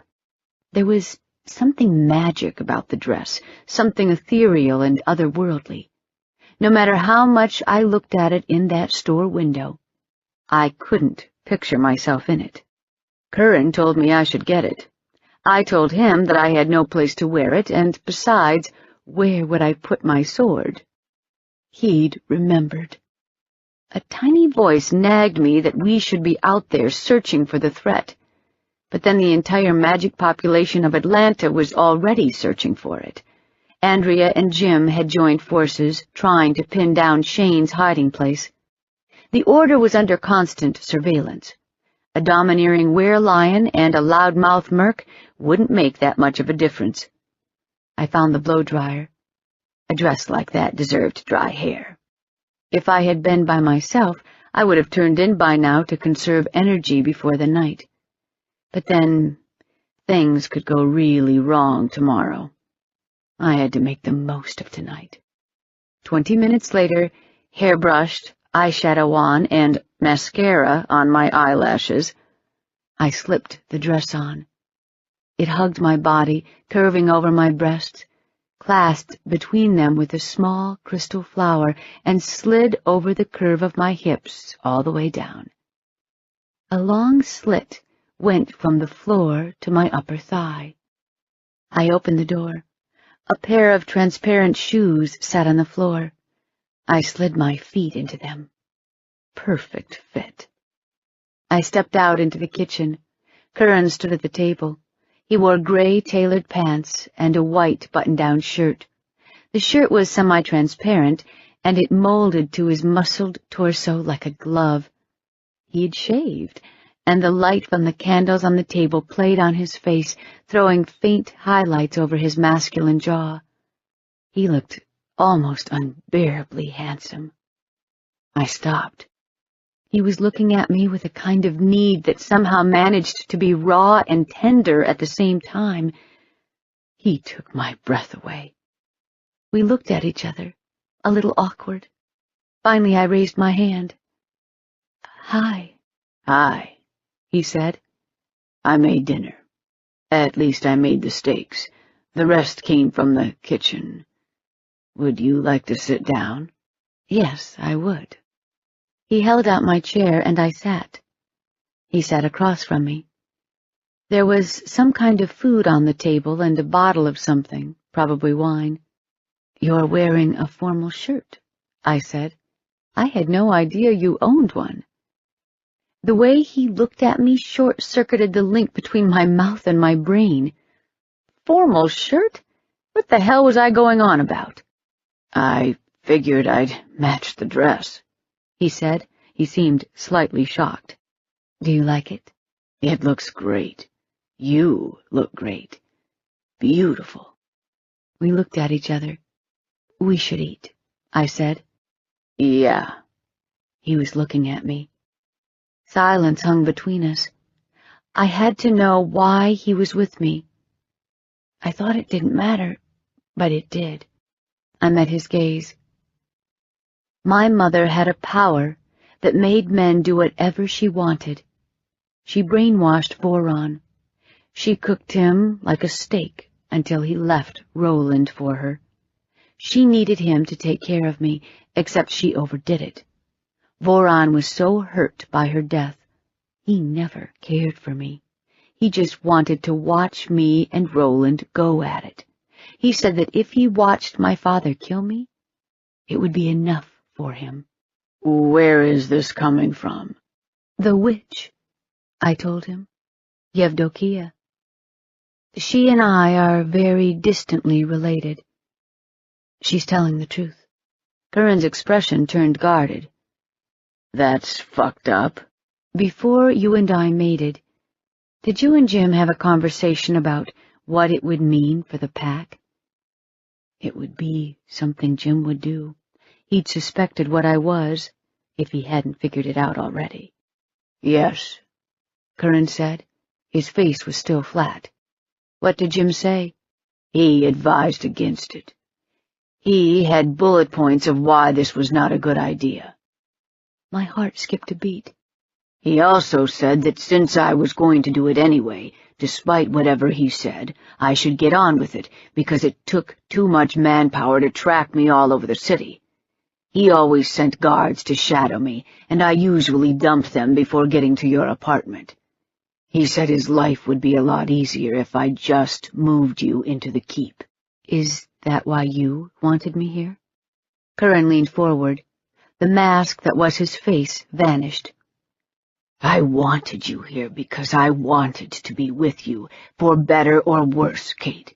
You didn't brainwash me the way your mother did. You don't have her powers. You have the complete opposite, if anything. All or nothing. Did you know that Roland was my father before I told you? Yes. Suddenly I was ice cold. How? Breaking Roland's sword was a big clue, he said. Jim obtained some pictures of Roland. You resemble him, and there is a story floating around about a child Roland supposedly killed. I put two and two together. I had agonized about telling him who I was. It took every shred of will to admit it, and he had it all figured out already. And you let me sit there and tell you about it when you already knew? It was important, Curran said. You had to do it. So I listened. Did you take who I was into consideration before you offered me the mating? Curran leaned forward. A faint glow touched his eyes and vanished. Of course I did. And here it was. At least he hadn't lied. Deep down I had known it. Curran was too used to calculating the odds. Like Yedvokia said, it wasn't his first time at the love rodeo. It's not like he would have fallen head over heels into it the way I did. I have a string of safe houses set up all across the country, he said. I must have misheard. What? I have a safe house in almost every state. I have more than enough money to keep us comfortable for the rest of our lives, if it comes to it. I've moved most of my funds to places outside the pack. What are you talking about? I know he is coming, and you are afraid. If you don't want to fight him, you and I can disappear. I stared at him. The mass transit is gone. No planes, no reliable roads. The world is big again, Kate. He will never find us. What about the pack? His upper lip trembled, betraying the edge of his teeth. Fuck the pack. I gave them 15 years of my life. I fought for them, bled for them, and the moment my back was turned, they attacked my wife. I owe them nothing. Curran reached over and covered my fingers with his hand. I'm serious. Say the word right now and we're gone. We can take Julie with us if you want. Jim would find us. No, I covered my tracks. If Jim does find us, he'll wish he hadn't. Besides, Jim is a friend. He would understand, and he wouldn't look for us very hard. It wasn't a bluff. I heard it in his voice. He would do it. He would walk away. You would leave all these people? All the bowing and the— His gray eyes looked into mine. If I fought for them and was crippled, they would all say nice things, and then they would replace me and forget I was ever there. You would stay with me. You would take care of me because you love me. I love you too, Kate. If you ever became hurt, I would not leave you. I'll be there. Wherever you want there to be. I felt like crying. Great, he'd turned me into a weeping weakling. Would you like to leave? He asked. I swallowed. Not unless you want to. Then we will stay. For now. Yes. Okay, he said. I was lucky. Somehow, maybe because of all the messed up shit the universe had thrown my way, I'd gotten him. He was mine, completely mine. He loved me. I kept making barriers between us and then heroically knocking them down, whether it was because of fear or mistrust or for whatever other reason. I had to stop doing it. I glanced down. The food was cold. Our plates sat empty. Do you think it will keep? He stood up. Hell yes. The candles didn't keep. By the time we made it back to the kitchen, the candles had dripped wax over the candelabra. I poked my steak, lukewarm. The baked potatoes were cold. Corn on the cob was barely warm. I didn't care. I'm starving. Gotta keep your strength up, Curran grinned, so you can keep up. I clasped my hand to my throat and made some strangled noises. Help me. I can't breathe. Your ego is pushing all the air out of the room. He laughed. This menu looks really familiar, I said, loading my plate. I'd switched to a sweatshirt and sweatpants. My dress had been discarded anyway, and, besides, we had agreed to take our plates back to the couch, and I didn't want to get food on it. Curran said, spearing a chunk of meat. Apple pie is in the fridge. He had recreated the menu he requested for the naked dinner. Ha! How did you even know my shoe size? I've seen your foot up close. Curran pointed to his chest. I've seen it here. He moved his hand to his jaw. Here. He touched the place over his cheek where my kick had cut him. And here. Aha. Would you like to watch a movie while we eat? Sure. What sort of movie? It has everything. Action, drama, comedy, beautiful soundtrack. Hot male lead. His thick eyebrows crept up half an inch. That last one isn't exactly a plus. Jealous of the actors now, are we? What? Of some fancy boy on the screen? Inconceivable. Oh, this was going to be good. We took our plates to the coffee table by the couch, and I slid Simon's disc into the player. The warehouse full of cars solidified on the screen. Curran's face went blank. When the first notes of the song sounded through the living room, he looked at me. He set it to music? His exact words were, "It begged for a soundtrack." A Ferrari flew across the screen and crashed into the wall. Curran looked impassive. I chewed a piece of my steak. It had to be the best steak I'd ever had. I seem to recall a certain man boasting about his superhuman restraint. I did show remarkable self-control. You destroyed $5 million worth of luxury cars. Yes, but none of them are wearing human heads as hood ornaments. I dropped back onto the pillow. So you want credit for not repainting the place with blood? The guards walked away. Simon walked away. Tell me that's not superhuman. Curran pulled me close to him and kissed my neck where it joined my shoulder. Where did you get this? His voice was entirely too casual for comfort. That source Jim keeps referring to is Simon. He is knee-deep in this whole thing. He left some evidence at Cayman's place, and I tracked him down. Did you go to see him? Curran asked. Warning, danger ahead. Rocks fall, everyone dies. Yes. At his apartment? Yes. Where is Simon now? I'm not sure. Under the bed? Maybe you should try the closet. Kate! I laughed. You should see your face. Don't you trust me? I trust you, he said. I just need to talk to him. Talk. His Majesty, master of negotiation. I took Derek with me when I went to see him. Simon is so scared of you, he didn't even want to let us in. And the keepers sent a team into the place to finish all of us off. How can you be jealous of him? It's like me being jealous of Myung. Not that his latest ex-girlfriend didn't inspire jealousy. She was a stunning woman, elegant, beautiful in an exotic way. She was also fragile, like a delicate glass ornament. Nothing ever happened between me and Myung, he said. I rolled my eyes. Right. I'm serious. Not that I didn't want to at the time, but I tried to kiss her once, and she got a deer-in-the-headlights look. I got a feeling that if I went any further, she'd shut her eyes and pray for it to be over, so I backed off. Maybe I should check the closet to see if the beautiful Myong is hiding in there, since you are so hot for her. He blinked.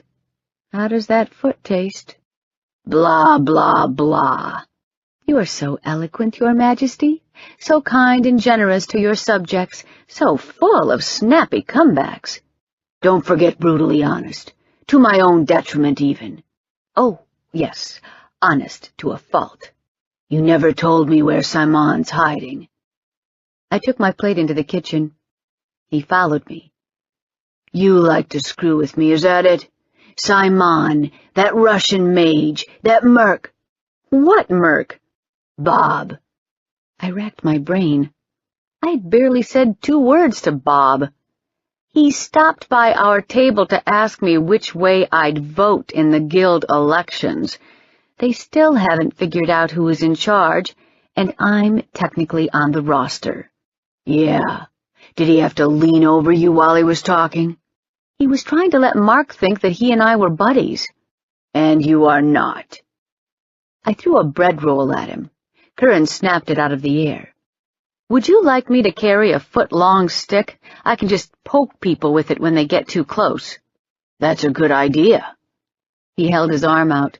If you can extend your arm and touch them with the stick, they are too close. You're insane. If I'm insane, what does it make you? A terrible judge of character. I went back to the couch. I could have fallen for somebody steady, dependable, well-grounded. But no, I had to lose my head over this idiot. Curran pounced. It was an excellent pounce, executed with preternatural speed. He pinned me to the couch. Tell me where Simon is. Or what? Or I will be displeased. I rolled my eyes. He's worried himself into paranoia, Curran. When Jim and I were dealing with the Rakshasas during the midnight games, Simon went into the pit to plant a tracker into a Rakshasa opponent. He was so terrified he could barely move. The Rakshasa cut him, and Simon snapped. He bashed the Rakshasa to death, and he kept beating his body for about 5 minutes. When he finally calmed down, there was only mush left. I know you can take him. I can take him too. The question is why? Why make an enemy of him? You have to either kill him now or stop screwing with him, and if you're going to kill him, I really am a terrible judge of character. Curran growled and moved to sit next to me. He wants the pressure to go away. He's prepared to soothe your ego. He gave us everything he knew about Cayman and the device for this precise reason, and he fully expects you to ask for more. My ego doesn't need soothing, Curran said. I don't want him soothing anything of mine, including you. Jim has him stashed away at one of the safe houses. Do as you will. I stared at him. What? He growled. Waiting to see if you're going to run out on me on the night before the apocalypse to go beat his ass. Curran reached for me. He'll keep. There is no rush. Keep your hands to yourself. You said you didn't need any more soothing. I changed my mind. Besides, I'm the hot male lead. Actors get all the chicks. He kissed me. You're still going through with this? Yes, I told him honestly. Don't, he said. I slumped forward. I have to at least try. Are you going to try to stop me? No. You made a decision and you're following through with it. I don't like it, but I'll help you with it, because you're my mate, and I would expect the same from you. Curran grimaced. It would be worse if you sat on your hands and moaned about not knowing what to do. I couldn't deal with that. The beast lord way. Often wrong, but never in doubt. As long as we're on the subject, Curran said. The man thrust it back into the wound and spoke the words that bound the wolf to obey him forever. If you do this, Julie will never be able to disobey a direct order from you. You will be making a slave." I glanced at him. I thought about that. I don't know if it's even necessary for the ritual, but I can't take that chance. I'll have to do it exactly the way Roland did. "She can never know," Curran said. "Look, I've been in charge of people for a long time. Trust me on this. You can't take Julie's free will away from her. If you do this, that's your secret, and you have to live with that. You have to be strong enough to keep that from her, and that means you'll have to think twice before any instructions to her come out of your mouth." I rubbed my face. He was right. If Julie got as much as a hint that she had no choice about obeying me, I'd lose her. The most natural things like, "No, you can't go out to the woods with Maddie in the middle of the night," now would have to become, "I would strongly prefer that you stayed home." I had a hard enough time steering her as it was. "I'll deal with it," I said. "As long as she's alive. Everything else we'll figure out along the way." The magic rolled over us like a suffocating blanket. The countdown had begun. We had 10 hours and 59 minutes. Someone knocked. Curran went to the door. From where I lay, I could see his face in profile, his mouth curved. He came back, chuckling to himself. "Yes?" "The witches have sent you a gift." My present sat behind the table in the smaller conference room. It hid in the folds of a dark cloak. Only the hand was visible, a small feminine hand with manicured nails that gripped a spoon, stirring the tea in a blue cup. Jezebel leaned against the opposite wall, glaring at the cloaked woman as if she were a fire-spitting dragon. Barabbas waited by the door. He saw me and smiled. It was a sharp, nasty smile, like a cat that had finally caught the mouse and was about to torture it to death. "What now?" I pulled my hair up into a bun and headed for the door. Barabbas handed me a note in Yevdokia's curvy Russian script. It read, "A gift for you, Katinka. Thank me later." Beware of gifts from Baba Yaga. They came with strings attached, and sometimes if you took them, you ended up in the oven as dinner. Did she come alone? "No. Yevdokia's daughters brought her." Barabbas's grin got wider. "I checked into it, and she and Grigori have 5 children. They're their own private Russian mafia." I stepped through the door and took a seat at the table. The woman pulled her hood back, exposing a wealth of glossy red hair. Rowena. If she had pulled off her hood and turned out to be Medusa with her head full of vipers, I would have been less surprised. We looked at each other. A red, feverish flush colored her cheeks. Bloodshot eyes, puffy nose, slightly smeared eyeliner. Rowena had been crying. That was a first. Rowena kept her composure no matter what. The roof could cave in, and she'd smile against the backdrop of falling rocks and ask you to do her the favor of moving toward the exit. "Okay," I said. "I want an explanation. Now. What are you doing here?" Rowena swallowed. "Bozidar, the journeyman who killed himself today, was my nephew. I'm banned from navigation pending an investigation. I will be cleared of all charges, and they will reinstate me." "You seem very sure of that." Rowena sniffed. "Gastek is ambitious. Nataraja won't last much longer. Something happened, and he mostly hides in his quarters now. Gastek and Mulradin are running things, and each one of them wants to be at the top. They are scrambling to form alliances. I'm ranked 3rd in finesse and 4th in power, and I support Gastek.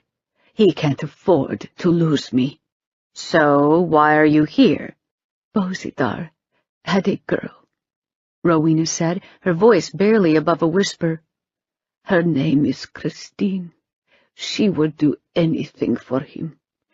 She loved him so much. I spoke to her. She said that my nephew had been recruited by the keepers years ago, when my brother and his wife died. They were en route 90 crossing over the Mississippi when the bridges collapsed due to magic erosion. They drowned. Bozidar was pulled out of the river comatose. By the time I found him, they had shipped him to an orphanage. Rowena clenched her hands. He suffered a lot of abuse. They had done things to him. I've given him a chance at revenge, but I didn't realize it wasn't enough. She fell silent. I waited for the rest. He was doing things for the keepers, and Christine helped him, Rowena said. She was in it, knee-deep. She covered for him. She fed him classified information he needed. Whatever he asked for, she did it. Is she a member of the keepers? No. Rowena shook her head. She is just a foolish girl who was in love with a broken boy. When Palmetto was hit, she was horrified. I bet. She gripped her slender fingers so hard her manicured nails left red indents in her skin. We have been publicly embarrassed, and Gastek is looking for a scapegoat. If he finds out what Christine has done, he will purge her. Purged journeymen don't go home, Kate. They disappear. One day, she won't be there for her shift, and then the new schedule will be posted, and everyone will know what happened to her. He'll kill her, Kate, to demonstrate that he's capable of making problems vanish. I was still waiting for the punchline. Christine is 5 months pregnant, Rowena said. Ah, here we go. People in my family have a difficult time with fertility. I've been trying to have a child for years. So far, I've failed. Bozidar was the only relative I had. Now he's dead, and his baby is my only family. Do you have any family, Kate? Now there was a loaded question. No. She leaned forward, her eyes wide and desperate. This unborn baby is everything to me. I can't protect Christine. Even if I give her money and send her away, Gastek will find her. He can be so single-minded, it's terrifying. I finally put 2 and 2 together. So you went to the witches? Yes, Rowena murmured. Yes, I did. My family has roots in that world, so I went and offered the covens anything they wanted to hide Christine. She must have been truly desperate. What's the price? Rowena looked up at me. 3 years of service. To you. Excuse me? They bound me to you for 3 years. I swore a blood oath. I will do whatever you require, and I am sworn to never speak of it. She raised her hand. A fresh scar cleaved her palm.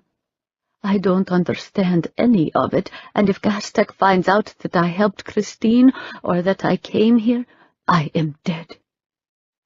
So? Rowena leaned on the table. What service can I perform for you? I rested my elbow on the table, leaned against my hand, and exhaled. To have access to a qualified necromancer was akin to finding a case of ammo in the middle of a gunfight. Here was my chance to learn and train. I needed her desperately. Unfortunately, I trusted her about as far as I could throw her. I was strong and she was small, but it still wasn't very far. The problem is, I don't trust you, I said. I don't trust you either, she said. But if I don't do as they say, Christine's life is forfeit. They actually made you swear to it. She nodded. She was right there. She stood right there when I swore. She heard every word. If they kill her, she will know it's because I failed. Note to self, avoid being in debt to the witches like the plague. Whatever it is you want, Kate, I will do it, no matter how foul, even if it means debasing and humiliating myself. Fantastic! Who did she think I was exactly? I guess we will start with humiliation, move on to debasing, and perhaps do some torture for a spiffy finish. I glanced at Jezebel. Is our torturer in residence? Rowena opened her mouth, looking as if she were about to say something sharp, and must have thought better of it, because she clamped it shut. How accomplished are you in necromancy? She gathered herself. I'm rated as Master of the Dead of the 3rd caliber, level 2, which means I can simultaneously hold 3 vampires and effectively pilot 2 at the same time. I've passed all the prerequisite examinations. I rank 3rd in finesse and 4th in power in Atlanta and 71st overall among the people. That rank is misleading, as when you're that high up, the differences between the ranks are minute. For example, the range of the person above me is only 20 inches longer than mine. I hold the shield of the Silver Legion. The Gold Legion is Roland's top 50. I finished. You had to climb the ladder, correct? The ladder was Roland's way of promoting education among the people. Each step of the ladder consisted of a work on magic, necromancy, or philosophy. Some steps were books, some scrolls. Once you mastered a step, you took a test to prove your knowledge. The more steps, the higher the pay. Rowena's eyes narrowed. Yes, the ladder of knowledge. You have to complete 10 to be rated as a 2nd caliber journeyman, and 25 to obtain the title of master. How do you know this? How many steps did you complete? 89, she said. And Gastek? 165, she grimaced. The man is a machine. As I've said, Gastek can be extremely single-minded. If you are considering using me against him, I will obey, of course, but you should understand that, though I can injure him, he'll win this fight. When Roland made Arez, he used a ritual to purge him of loopism. The technique involves withdrawing a person's blood and purifying it. Are you familiar with it? Rowena? Rowena decided it would be a good time to close her mouth. Yes. Tell me about it. It's the same process he uses to create his chosen, she said. You'll receive a gift of his blood and power, but in return, you're bound to him forever. He doesn't use it often. Is Hugh d'Ambre bound to him? Yes. I'd thought as much. Since both Arez and Hugh had been preceptors of the Order of Iron Dogs and were bound to Roland, Voron must have been bound too. That was why my mother had stayed behind to fight Roland. Voron couldn't disobey a direct order from Roland. If my father had ordered him to hand me over, Voron would have done it. He'd have had no choice. Have you ever seen it done? She shook her head. Only what I have read. Is the use of the obedience power word necessary? Yes. That's what gives him control over the blood once it's removed from the body. I leaned back. There was no way around it. If she survived, Julie would be bound to me forever. Kate, it's a very difficult ritual. Other people, high-ranking members of the Gold Legion, have tried and failed. You can't just do something like that. Roland's blood and power are unique. Yes, yes. Rowena kept going. I've met him. When I was initiated into the Silver Legion, the magic radiating through his blood is unlike anything I've ever felt. To the right, Jezebel rolled her eyes. It's like meeting a god in person. I can't even describe it. I wondered what she would do if I cut my forearm, dipped my fingers into the red, and touched her hand with it. Was it something like this? I bet she would jump. I folded my arms on my chest instead. Just tell me about the ritual, Rowena. That's all I need for now. She was looking past me. I glanced behind me and saw Curran looking through the glass doors, radiating menace. He opened the door. The keepers were sighted at Nameless Square. I need you. I looked at Jezebel. Get our guest some paper. Once she writes everything down, make sure she leaves safely. Chapter 23. I crouched on the huge concrete boulder jutting from the pavement like the stern of a sinking ship.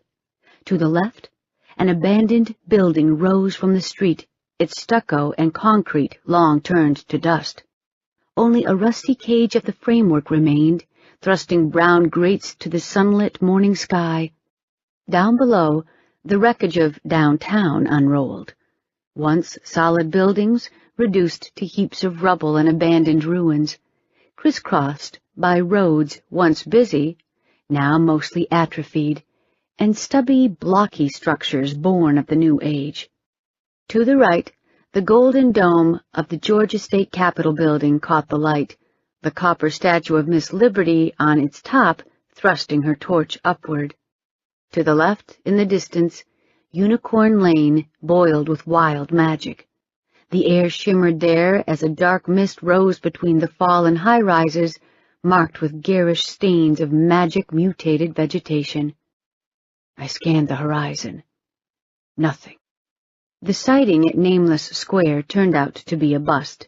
Someone had caught a glimpse of a large metal cylinder and sounded the alarm too early. The metal cylinder turned out to be a massive charged air converter being installed at the Capitol as a backup system, in case the main charged air lines went down. Since then, we'd been to a half-dozen spots within the city, as the magic users, scouring the city for the keepers, raised the alarm here and there. Every lead sounded promising, and every lead turned out to be a miss. We were playing whack-a-mole, and we were almost out of time. I squinted at the sun. Around 10. 4 hours left? Less? Atlanta was a huge, sprawling beast. Every ruin doubled as a potential hiding place. I hadn't seen Jim or Andrea or Derek since yesterday. It worried me. Below me, Curran gathered himself, jumped 10 feet in the air, bounced off the concrete into another jump, then another, and landed next to me. Me, Kate, you Tarzan? No. Curran bared his teeth at me. In the first book, he grabs a lion by the tail and pulls it. Never gonna happen. First, an adult male lion weighs 500 pounds. Second, you grab my tail. I'll turn around and take your face off. He surveyed the city. Nothing, I told him. Curran stroked my back. If the countdown is down to an hour, and we still don't know where it is, I want you to leave. I turned to him. The children are out of the keep, Curran said. They were shipped out overnight into the wood. The wood, otherwise known as Chattahoochee National Forest, served as the hunting grounds for the pack. Curran had bought a 100-year lease, and once a month each shapeshifter made a pilgrimage there to run among the trees without his or her human skin. They have orders to scatter. Julie is in Augusta under heavy sedation. Barabbas and 2 of our guards are with her. I'm staying, I told him. No. His eyes were clear, his voice calm. You owe me for agreeing to the ritual. If the countdown reaches 1 hour and we still have no leads, you will leave. The pack must have an alpha. You will take over. The betas from each clan have evacuated. They are spread out all over the state. They will be your new council. Fear grabbed my throat and squeezed, crushing. In a blink, I could lose him. I can't run the pack, Curran. You're kidding yourself. He looked at me.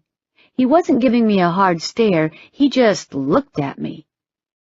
I need you to tell me that you will do this. No arguments, no bullshit heroics. Just do this for me. Why?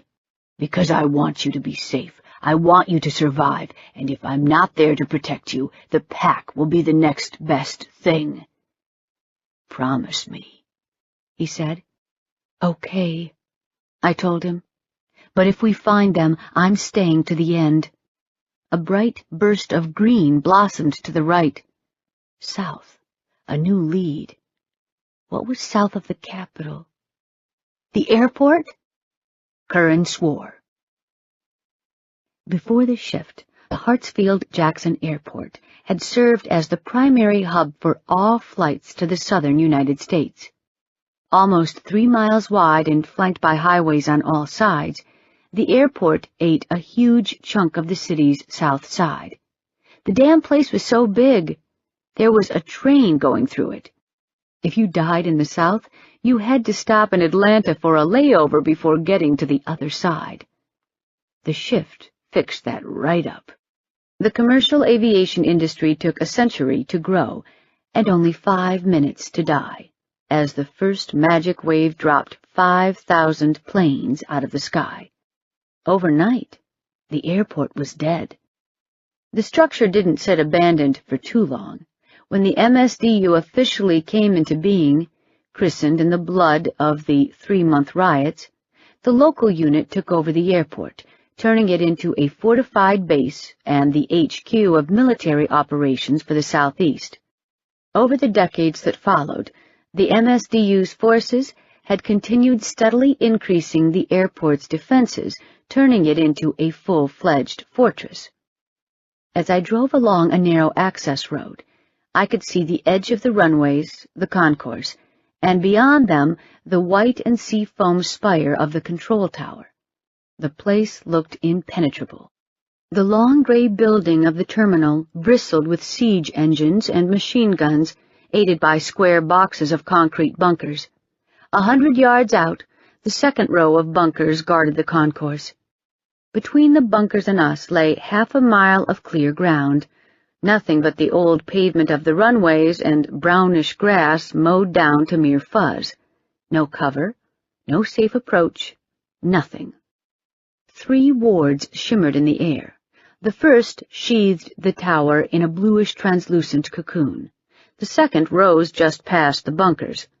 Glowing threads of pale magic wound through it, swirling like colors on a soap bubble. The third and final ward, a translucent wall tinted with red, extended the length of the field. Why were all 3 wards up? MSDU usually didn't bother with activating the defensive spells unless they had to contain something nasty, and even then, only the perimeter and the killing field ward went active. I could see the killing field to the left. No ward shielded it. What the hell was going on? Could the keepers have taken the MSDU? I murmured. Curran stirred in the passenger seat. If they have, the device is in the tower. I'd stick the device in some sort of storage room in some forgotten concourse, but if the keepers somehow claimed the base, they would choose the tower. They knew we were coming. The tower was an excellent place for their last stand. Stick enough sharpshooters with crossbows at the top, and we'd all look like hedgehogs by the time we got to it, assuming we'd managed to breach all the other defenses first. The red ward is a bouncer, I said. It's not too hard to break. With all of our magic juice, we can breach it in 15-20 minutes. We go through it, and it will bounce shut right back behind us. We'll be pinned between that ward and whatever is in those front bunkers. How can you tell? The red is more opaque near the ground, which means magic is concentrated there. That's usually a mark of a bouncer. Regular wards have uniform thickness, like the ones I used to have on my apartment. They can be open or closed, but once they break, they take several magic waves to regenerate. This one will surge right back up. Your wards are transparent, too, Curran said. I could make them in color. Transparent wards take more effort. In this case, they are warding an area about 3 miles in diameter. They went for the most bang for their buck, the strongest ward with the least effort, and to people who don't know about wards, giant red domes look impressive. The access road spat us out into the field. It was half full. Search parties trickled in via the other 2 roads.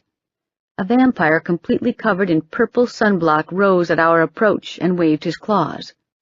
I parked. The moment I stepped outside, Andrea was there. The keepers took over the MSDU. How? Remember that buddy of mine I called to check out DeHarvin? Andrea said. He has 3 kids, all of them chock full of magic, so I called him. She held up her hands. I know, I wasn't going to say anything. I just wanted to suggest to him that he take his family on a trip to the coast or something. He wasn't at his number, so I called the reception in his building. Some guy I never spoke to answered and said that my friend was on bereavement leave. I was right there, so I dropped by his house. His wife says he didn't come home last night. She called the base, and MSDU told her they were holding him overnight due to an emergency. She didn't think anything of it, so I came by here. Look! She thrust a pair of binoculars at me. 3rd bunker from the left. I looked through the binoculars. 1st, 2nd, 3rd. A leg in urban fatigues and an army-issue steel-toed boot stuck out from behind the bunker. I waited a couple of seconds. It didn't move. Either he was suffering from a sudden bout of severe narcolepsy, or we had a dead soldier. A body like that wouldn't be left lying about if the base were still under military control. The keepers must have taken the base. I passed the binoculars to Curran. He looked through them. Jim came striding up, his cloak flaring behind him. The gates shut down. The wards blocking the approach. Did you try the emergency channel? Curran asked. Twice, no response. The people tried it on their end as well, and nothing. The base is shut down. Phones are working, but they aren't taking any phone calls. All right, Curran said. Send up the flares. Get everyone here. Jim turned and raised his hand. A young shapeshifter ran from group to group. At the far end of the field, mages raised their staves. Magic popped like a large firecracker, and 7 green bursts exploded in the sky.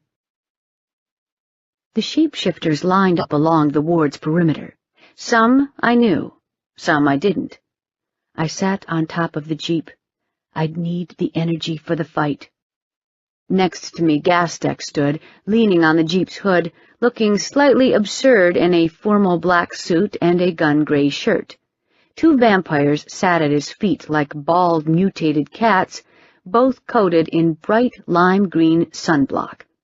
Gastek had enough range to navigate vampires from the other end of the city. Unlike us, he didn't have to be here in person. Why are you here? Shouldn't you be off hiding in some armored bus miles away? Gastek glanced at me. Derision, Kate? How unlike you. I'm here because when this unfortunate affair is over, people will remember who was here and who wasn't. I take it Mulradine chose to evacuate. Gastek bent his lips a little. It was almost a smile. It's an unfortunate fact of life that some people value discretion above valor. As the saying goes, fortune favors the brave, or the foolish. And, of course, the fact that if we survive this, you'll come out looking like a hero has nothing to do with your decision. He widened his eyes. Why, Kate, you might be right. If only I had thought of that. Maybe one of the keepers would shoot him.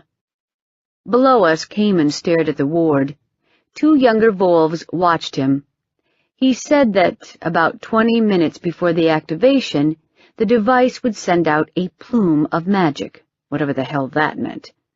When the shit was about to hit the fan, we'd get a short warning.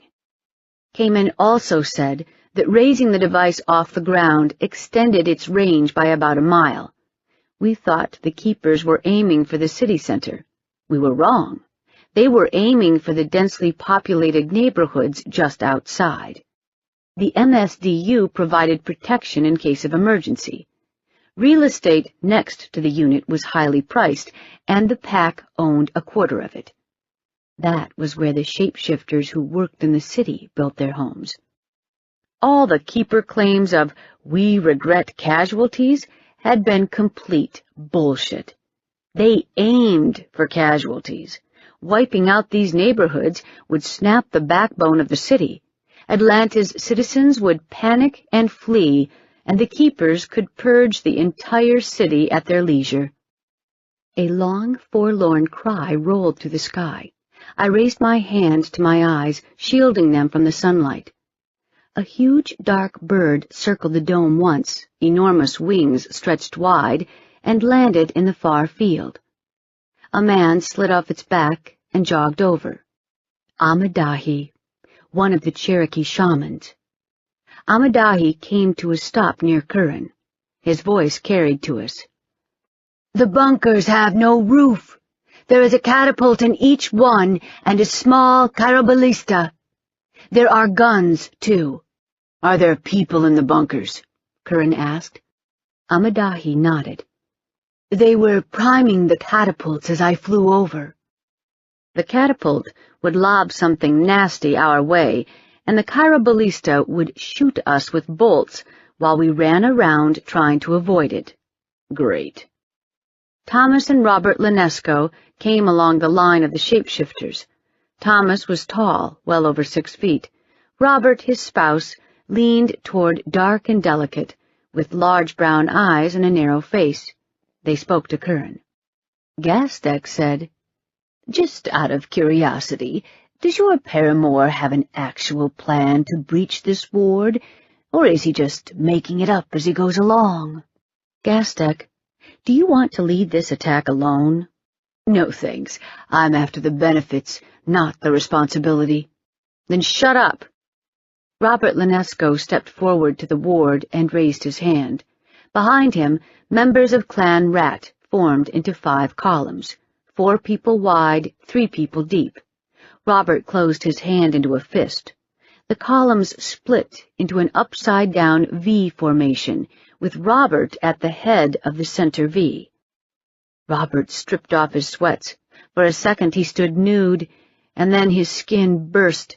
Muscle whipped and stretched like elastic cords, and a were-rat crouched in its place, one enormous clawed paw leaning on the ground. A green glow washed over Robert's eyes. Behind him, the rats shed their humanity. Robert raised his muzzle to the sky. A deep, ragged voice broke free of his mouth. "Forward!" The rats crouched down as one and dug into the ground. Dirt flew. "Interesting tactic," Gastek murmured. "We wouldn't need to break the ward. We would simply tunnel under it." "Nice." Andrea ran up to the jeep and climbed up next to me. "Hey." "Hey." Teams of 4 shapeshifters began dragging wooden beams and laying them down behind the rats to reinforce the tunnel. I glanced at Gastek. "Aren't you going to help them dig?"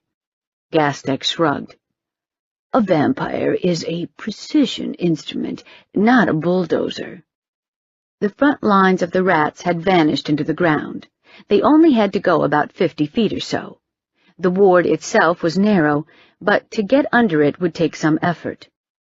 20 minutes later, the ground on the other side of the ward shifted. The first of the were-rats emerged from the dirt. Something sparked with orange in the slit of the bunker's narrow window, probably the catapult inside. Sound rolled, and a bright orange ball shot from the roofless bunker. It whistled through the air and crashed right at the middle column, exploding into orange liquid. The liquid splattered in a wide arc. 2 other bunkers followed suit, adding more orange goo to the mess. Yellow lightning danced on its surface. The fluid caught fire. Hoarse screams, half growls, half yelps followed.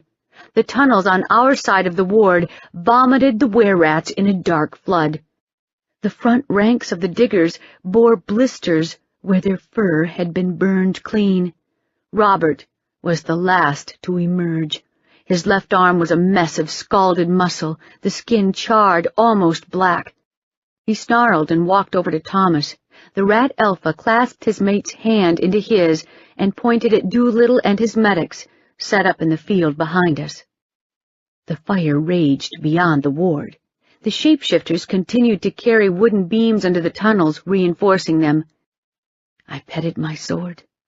Every second counted. "Does Curran not involve you in his strategic sessions?" Gastek asked. "Nope. I'm just here to look pretty." Curran didn't need me. I wasn't a general. I was a weapon in need of a target. Arranging large groups of people into an attack force wasn't my thing. Finally the flames subsided. A group of wolves stepped forward, led by Grigori. The druids formed up next to them behind Kadern, their leader. The 2 groups split among the 5 tunnels and went in. Silence claimed the field. The 3 bunkers closest to the tunnel blazed with orange, ready and primed to throw more burning crap on our heads. Above the tunnel exits, beyond the ward, the air shimmered like heat rising from the pavement on a scorching summer day.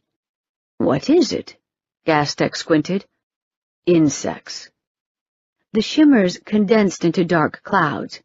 For a long second, the 5 swarms hung above the ground, and then they streaked across the field to the bunkers. The swarms sank into the fortifications as if sucked in. Sharp screams followed. A man dashed from the right bunker, chased by a dark insect cloud, ran 10 feet, and fell. The cloud peeled off. He didn't move. The wolves and druids emerged from the tunnels and into the open. Gastek took a box from his pocket and checked it. 1 hour and 3 minutes until activation. I rose. First ward down, 2 to go. The second ward of translucent pale blue wasn't a bouncer. Less than 2 miles in diameter, it covered the concourses and the inner buildings of the airport. It also looked thick and hard to break. Solid concrete stretched for 25 yards on either side of the ward. Digging under it would take forever, and we were short on time. Beyond the ward, a barbed wire fence rose.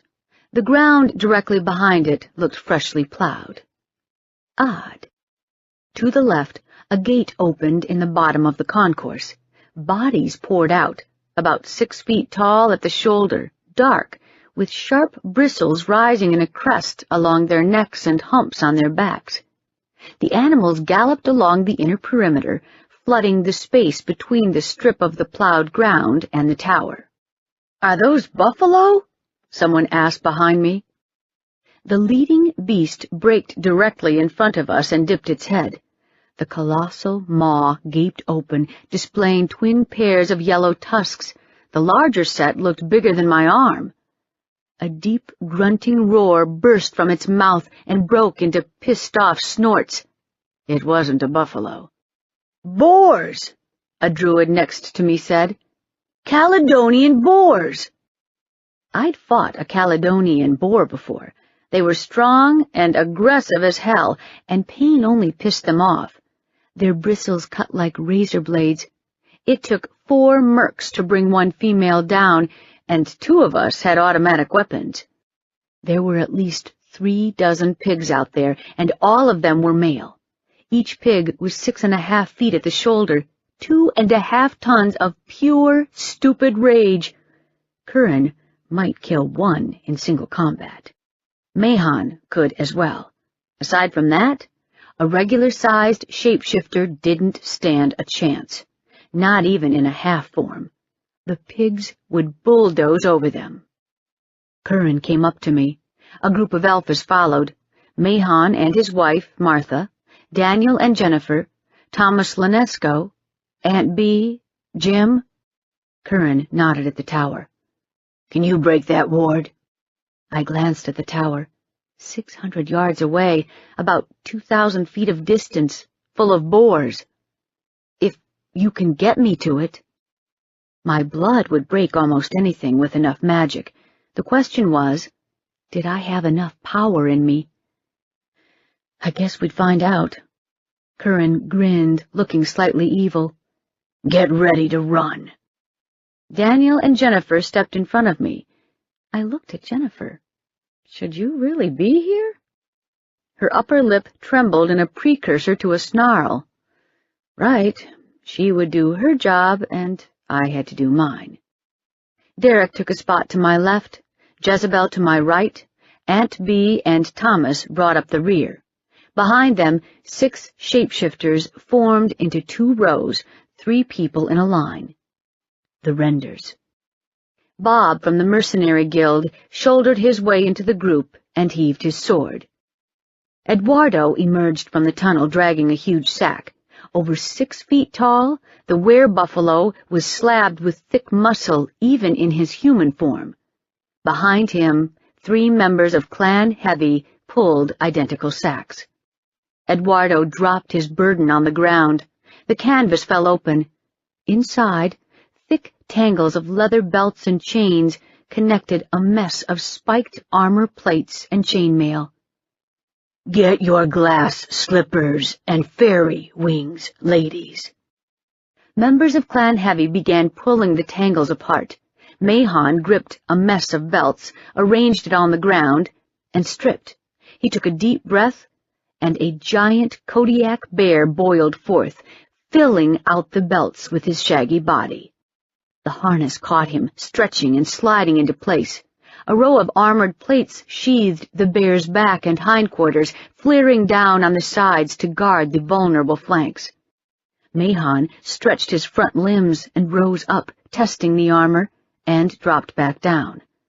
On all fours, he was at least a foot taller than me. All around us, werebears, some gray, some brown, and one white, rose up. A were-boar snorted next to a huge moose. The beasts of Clan Heavy formed an armored line around us, with Mahon in the lead. Eduardo stomped over to his right, a colossal buffalo almost 8 feet at the shoulder. Curran kissed me. See you there, baby. Try to keep up, I told him. His body twisted, sprouting fur. The gray lion shook his mane, winked at me, and took his spot on Mahon's right. To the left, the mercs finished hammering long wooden platforms brought together board by board through the tunnels. They had had the same idea I did. Touching that strip of plowed ground wasn't a good idea. It just didn't look right.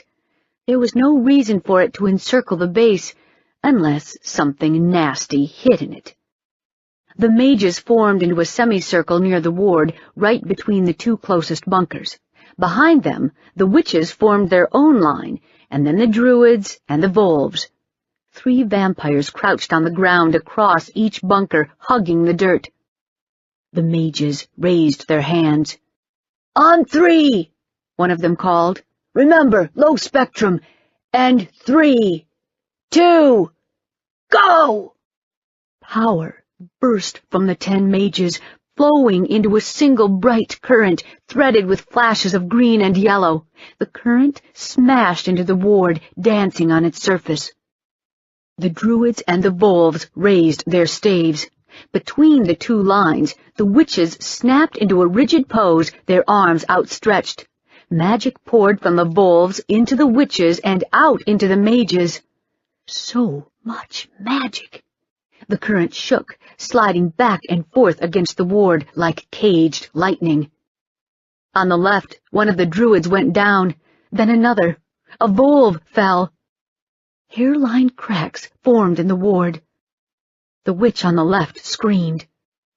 With the sound of a collapsing building, the ward fractured and broke. Chunks of it floated to the ground like weightless shards of foot-thick ice, melting into nothing as they fell. The vampires charged, clearing the fence with laughable ease. The 3 lines of magic users collapsed onto the ground. The bloodsuckers swarmed the bunkers. Before the first mage rolled to his feet, the vamps emerged, their claws bloody. On the left, a shapeshifter tossed a rock at the strip of plowed ground. A green, fiery glow shot from the ground, licking the stone. The rock sparked with white. The glow vanished, leaving the stone smoking on the ground. Trapped. That was what I thought. Behind us, the shamans conferred and began to chant in unison, their voices like a beat of a human heart, rhythmic but overlapping. Magic flowed from the shamans and condensed directly in front of us. The mercs heaved the platforms forward. The boards slid over the plowed ground and froze, suspended 3 inches above the dirt by the shaman's magic. The wereboar on my left roared, snorting and pawing the ground. The 4 boars in our view raised their heads at the challenge. The wereboar lowered his massive head and charged across the makeshift bridge with a fierce screech, hurtling like a cannonball. For a split second, the Caledonian boars stared in shock, and then as one, they gave chase. The group galloped behind the buildings out of sight. Mahon started forward. We followed. The bear picked up speed, at first moving slowly, then faster and faster until I was running full speed in the middle of a stampede. A boar shot out from behind the concourse. The bear on the left peeled off to intercept. Another boar came from the right, a grizzled, scarred male. Eduardo sped into a charge and rammed him head-on. The boar and buffalo went down in a tangle of tusks and hooves. I could barely see. The huge furry backs blocked my view. A snort, and another shapeshifter went down. Again. Again. And again. Mahon and Curran made a sharp left, and suddenly I saw the tower, 100 yards in front of us, and 3 giant pigs rocketing toward us like shots from a sling. "Get her to the tower!" Curran roared and charged toward the pigs. Mahon followed. Our armored barrier was gone. It was just me, Bob, the Elphas, and a handful of renders. We ran. The air turned to fire in my lungs. Blood pounded through my temples. 80 yards. 60. 40. I pulled Slayer from its sheath. Above us, within the ward, magic streamed from the tower, unfolding in iridescent feathery smudges. The plume. We had 20 minutes before the device went active. To the left, a squat building flew by, and out of the corner of my eye I saw a huge boar rushing at us, mouth open, tusks ready to gore. He looked as big as a house. Vicious eyes glared at me. I sprinted, squeezing every last drop out of my muscles. The boar loomed closer and closer. 25 yards. The boar was on top of us. We wouldn't make it. Jennifer spun toward the pig, baring her teeth. Daniel's clawed hand closed on her shoulder. He shoved her aside and flung himself at the boar. The werewolf's claws raked across the pig's head, gouging the left eye. The boar squealed in mad fury. His tusk caught Daniel in the stomach. The boar shot forward, half blind, and smashed into the ward. Daniel's blond head hit the pale glow. The back of his skull exploded, his face still intact, his blue eyes staring straight at us, and then both the werewolf and the boar disintegrated in a flash of blinding white. 10 yards. Jennifer screamed a single hoarse howl of pain, ripped straight from her heart. I sliced Slayer across my forearm, coating the blade with my blood, and rammed the ward, sinking all of my magic into the power word. Hasad! Mine. Agony ripped through me in a fiery cascade. The ward shuddered. Veins of pure, intense red shot through the magic barrier. It shattered, and the shapeshifters burst through it, smashing into the tower. I stumbled forward, trying to hold on to reality. Don't pass out. Don't pass out! Derek ripped the tower's door off its hinges. A man raised a crossbow, blocking our way. Jennifer lunged at him. The bolt took her in the thigh. She ripped the man's head off, pulled the bolt out, and bounded inside where more shooters waited on the stairway. We climbed the tower step by step. For the first couple of minutes, Jennifer was in front, venting her fury, and then she took off into the side corridor, raging, and someone else took point. We killed, and climbed, and the stairs behind us ran red with blood. A door loomed ahead. The shapeshifters crashed through it, drunk on blood fumes and anger. People spun to us, a familiar face among them, Shane. I lunged and disemboweled him with one precise strike. He clutched at his stomach, trying to hold the slippery ribbons of his intestines inside. I sliced across his chest and neck and kicked him to the ground. He crashed at my feet, bleeding to death. The device loomed in front of me, a cylinder of gleaming metal encrusted with gems and inlaid with glyphs and patterns, spinning magic from its top in feathery glowing strands. A control console rose next to it, bristling with levers. 3 gauges, long, narrow rectangles, half filled with pale light, glowed above the console. Around the cylinder, the shapeshifters tore into the keepers like sharks into baby seals. I pulled Cayman's instructions from the pocket of my jeans and unfolded them, careful to keep my bloody fingertips off the text. According to Cayman, shutting down the machine required pushing the levers in a precise sequence. He said it would take anywhere from 3 to 10 minutes. I had no idea how many minutes I had left. Don't think about it, just do it! I pushed the first lever. The gauge on the left turned blue. If it turned bright green, the device would become unstable and we'd all vanish in an explosion of magic. I jerked my hand back. The gauge glowed with blue, slowly growing lighter and lighter. Seconds ticked by. Come on! If I ever commissioned a world-destroying device, it would have a 2-second shut-off. Turn the key and that's it. Come on! The gauge turned white. I pushed the second lever. The third gauge shot into blue-green. I held my breath. The light shone, holding at the almost green mark. Turn white. Turn white, damn you!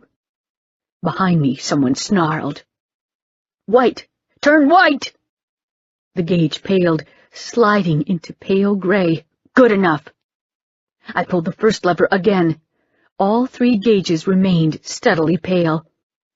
Third lever. Second lever. Third lever again. When this was over, I would screw Cayman's head off his shoulders like a cap off a beer bottle. First lever. All 3 gauges turned green. Fuck! The top of the device slid open, magic curving around it like veils of white smoke nipping at my skin. Don't blow up. Just don't blow up! The gauges slid into blue. Wait for it. My hands shook. I clenched them into fists. Wait for it. Wait. Wait. The gauges turned white. I pushed the final lever. Nothing. What the hell? I had done it right. I had memorized the instructions. They were in my hand. Maybe Cayman had lied. Maybe he wanted the device to activate. Something clanged within the machine. The gauges drained. The glow vanishing. The veils of magic dissipated, dissolving into nothing. The last sparks of power melted from the device, and it sat inert. Just a hunk of metal, dull and harmless. I slumped onto the floor. Around me, shapeshifters moved. Someone threw a body out the window. We had won. somehow, we'd won. My gaze snagged on Shane, sprawled on the floor in the mess of his innards. He stared at me, his eyes wild. "We won," I told him. He glared at me with eyes full of hate. Behind him, Curran loomed in the doorway. He was human and smeared with blood. He stepped over Shane and crouched by me. I put my arms around his neck, and we kissed, both covered in gore, and neither one caring. We kissed, while around us the soldiers of the pack tossed the bodies out the windows, stepping over Shane as he lay dying slowly, bleeding his life out, watching his intestines contract and shiver on the floor in front of him. Epilogue. The keepers were dead. The magic elite of Atlanta celebrated right outside the fallen MSDU headquarters. Food appeared as if out of thin air. Bonfires flared here and there, and a couple of Caledonian boars had been carved into chunks for a barbecue. Mages, the people, witches, and shapeshifters reveled in the simple glory of being alive. We all knew that the next morning the alliance would fracture, and old rivalries would rear their heads. But for one evening, we celebrated and watched the cops and the MSDU from neighboring cities try to sort out the wreckage. The law enforcement agencies were none too happy with our impromptu cookout. But given that we had just cracked their best fortress like a walnut, they didn't make any waves. The keepers had brought as many of their members as they could muster. The MSDU lost 40 people. The rest had been herded into an underground bunker. The keepers didn't want to waste the ammunition. The rats found them and let them out. Andrea's friend didn't make it. I wandered past the tables. Smiling faces, lots of food, the hum of excited conversation. Gastek came walking toward me carrying a plate. "Humans are fickle creatures," he said. 3 days ago I bet none of these people would have found a cause to throw a party. Here we are celebrating, when all we've done is return things to normal. Nothing like a great tragedy to make you appreciate life, I told him. Indeed. You aren't celebrating, Kate. Hard to celebrate when visions of your kid in a hospital bed keep floating through your head. I don't know what you're talking about. I'm thrilled. Rowena came to visit you this morning, Gastek said. Why? Ha! Remember how I asked you to get the information from that navigator who fainted, and you blew me off? Go screw yourself. I walked away. A lone figure sat away from the bonfires, hugging her knees. I came closer and saw pale hair. Jennifer. I came to sit by her. She stared straight ahead. I wasn't sure she even knew I was there. We sat for a long time, looking out at the base swarming with cops. I don't even have a body to bury, she said. You'll have his child, I said. She rested her hand on her stomach. Her voice was bitter. And if I am very lucky, I won't have to kill her. Jennifer! A woman came up to us. She had Jennifer's lean, long body and pale hair, one of her sisters. Here you are. Come with me. We have a table set up. Jennifer didn't move. You need to eat, the woman said. You're eating for 2, remember? Jennifer rose slowly. That's it, her sister murmured. Come on, let's take care of that baby. She led Jennifer away. I sat alone. Curran dropped next to me. Hey, It's hard to jump while sitting down. I still managed. Why do you sneak up on me like that? It's funny. It's not. I leaned into him and he put his arm around me. It's hilarious. It's almost as funny as your snoring. I don't snore. He nodded with a wide grin.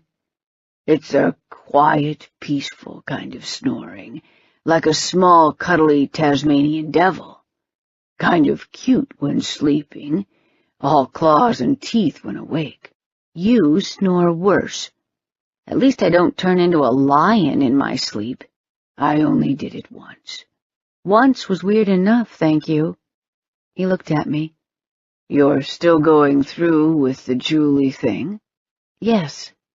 Why do you keep asking me? I keep hoping you'll change your mind. I won't. He sighed and pulled me closer to him. Your blood and Era's blood are basically the same, Doolittle told me. I rubbed my eyes.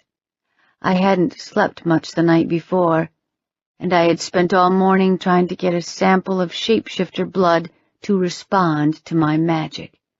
I'd accomplished exactly nothing. The blood sat inert in the small plastic dish. It didn't help that Curran had insisted on watching me and spent the past 3 hours sitting in the corner looking pissed off. There was the aftermath of the Keeper's chaos to deal with, and shapeshifters returning to the keep. But no, he put it all on hold so he could sit here and watch me fail. The only difference between you and her is the concentration of magic, Doolittle continued. She had had thousands of years to accumulate hers, while I had barely had a quarter of a century. I believe this is getting us nowhere, Doolittle said. And don't be giving me dirty looks, my lady. I didn't say we should give up. I think we should, Curran said. What we need is an anchor. Something in Julie's blood that would respond to your magic. Doolittle took a syringe from the table and let a single drop from the syringe fall into the blood. Foul magic tugged on me. Vampire blood. I felt it, felt the undeath shoot through the blood in the dish. Doolittle nodded. Try it now. I concentrated and pulled. I could do this. I should be able to do this. Sweat broke on my hairline. The blood rose from the dish about an inch, curling into a globe of red. I held it there and stretched it into a disk. It flowed, obedient and pliant. How did you know? Curran asked. Era has traces of vampirism in her blood sample, Doolittle said. Not in a virulent form. It's a very odd thing, almost like a dormant precursor to the virus itself. Our Lady does too, in smaller concentration. I let the blood drain into the dish. I would venture a guess that most navigators of the dead also possess the same, probably in much, much smaller quantities. When I have some spare time, I want to look at your blood in greater detail. Doolittle frowned. What? We have it too? Curran pushed up from the floor. It reacts to magic, Doolittle said.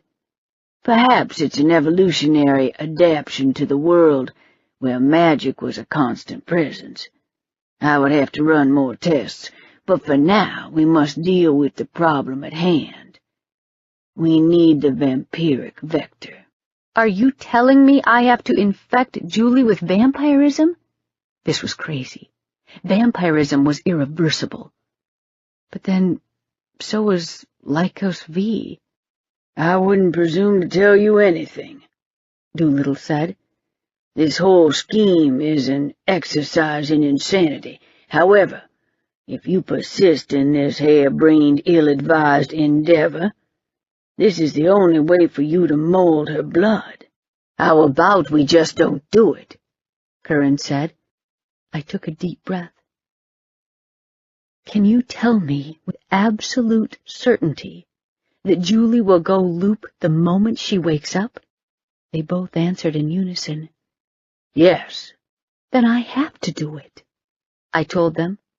"I have no choice." 3 days later, I traveled to perform the Arez ritual deep in Sibley Forest. The witches were there, and somehow Grigori and his brothers were there too. I had never quite gotten to the bottom of how they had solved their differences, but I decided not to look a gift volve in the mouth. We chose a spot on top of a lone quartz boulder, thrusting from the forest floor like a miniature version of Stone Mountain. Cayman operated the device we had taken at Palmetto. The witches stood around me in a circle, while Julie lay in front of me on a stretcher. Her sedation was wearing off, and muscles and bone bulged and moved under her skin as if they had a mind of their own.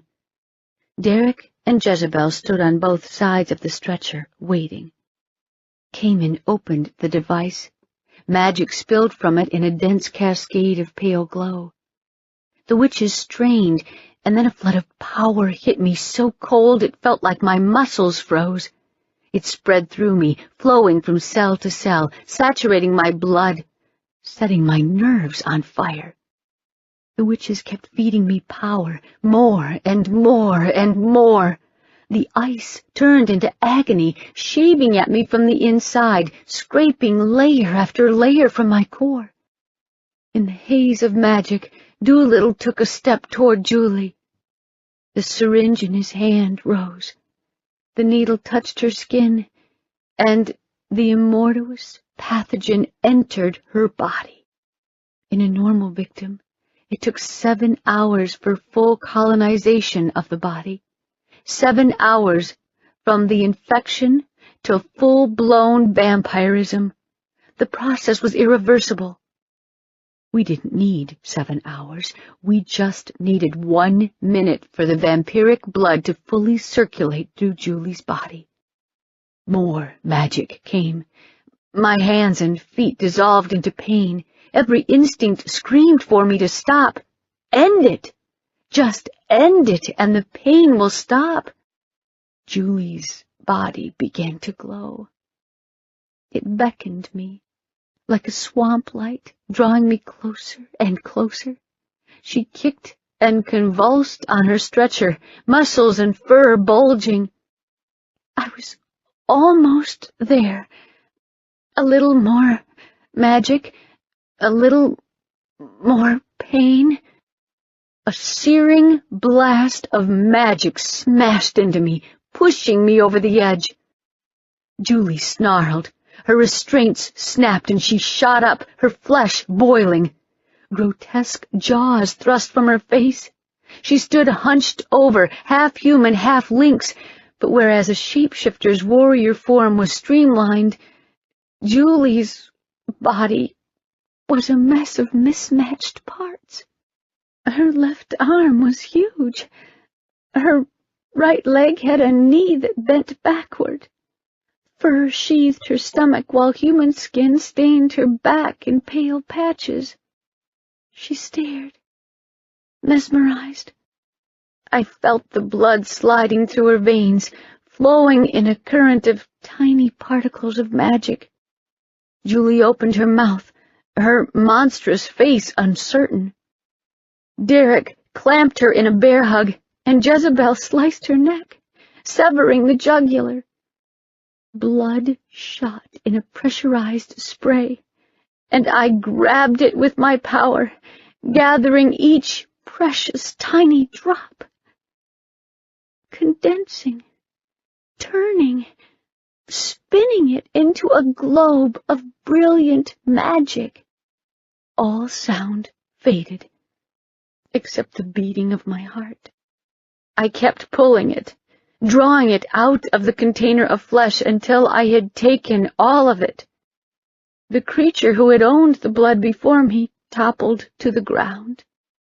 I beckoned the sphere, and it floated toward me, settling in the palms of my open hands, so alive, so bursting with magic. Something was wrong with it. It was corrupted, tainted somehow, but it was so breathtakingly beautiful. A distant presence tugged on me, coming from impossibly far, stretching toward me across distance or time. I couldn't tell.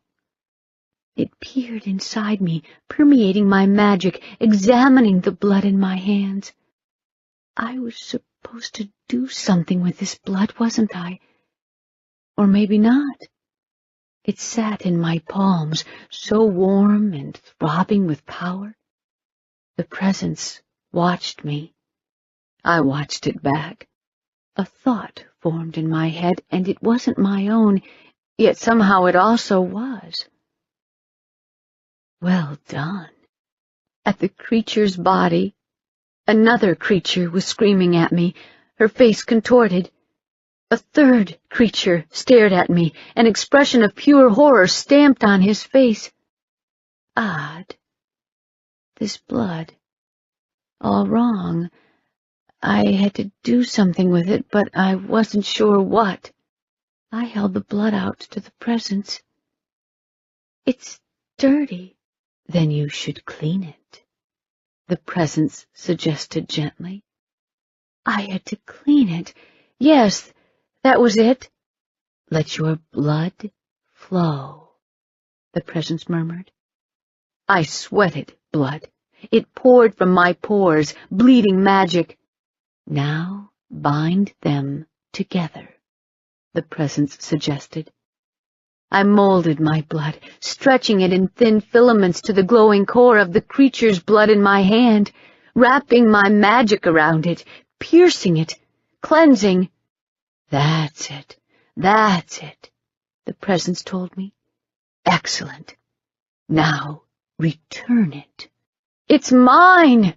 You must give it back, or the child won't survive.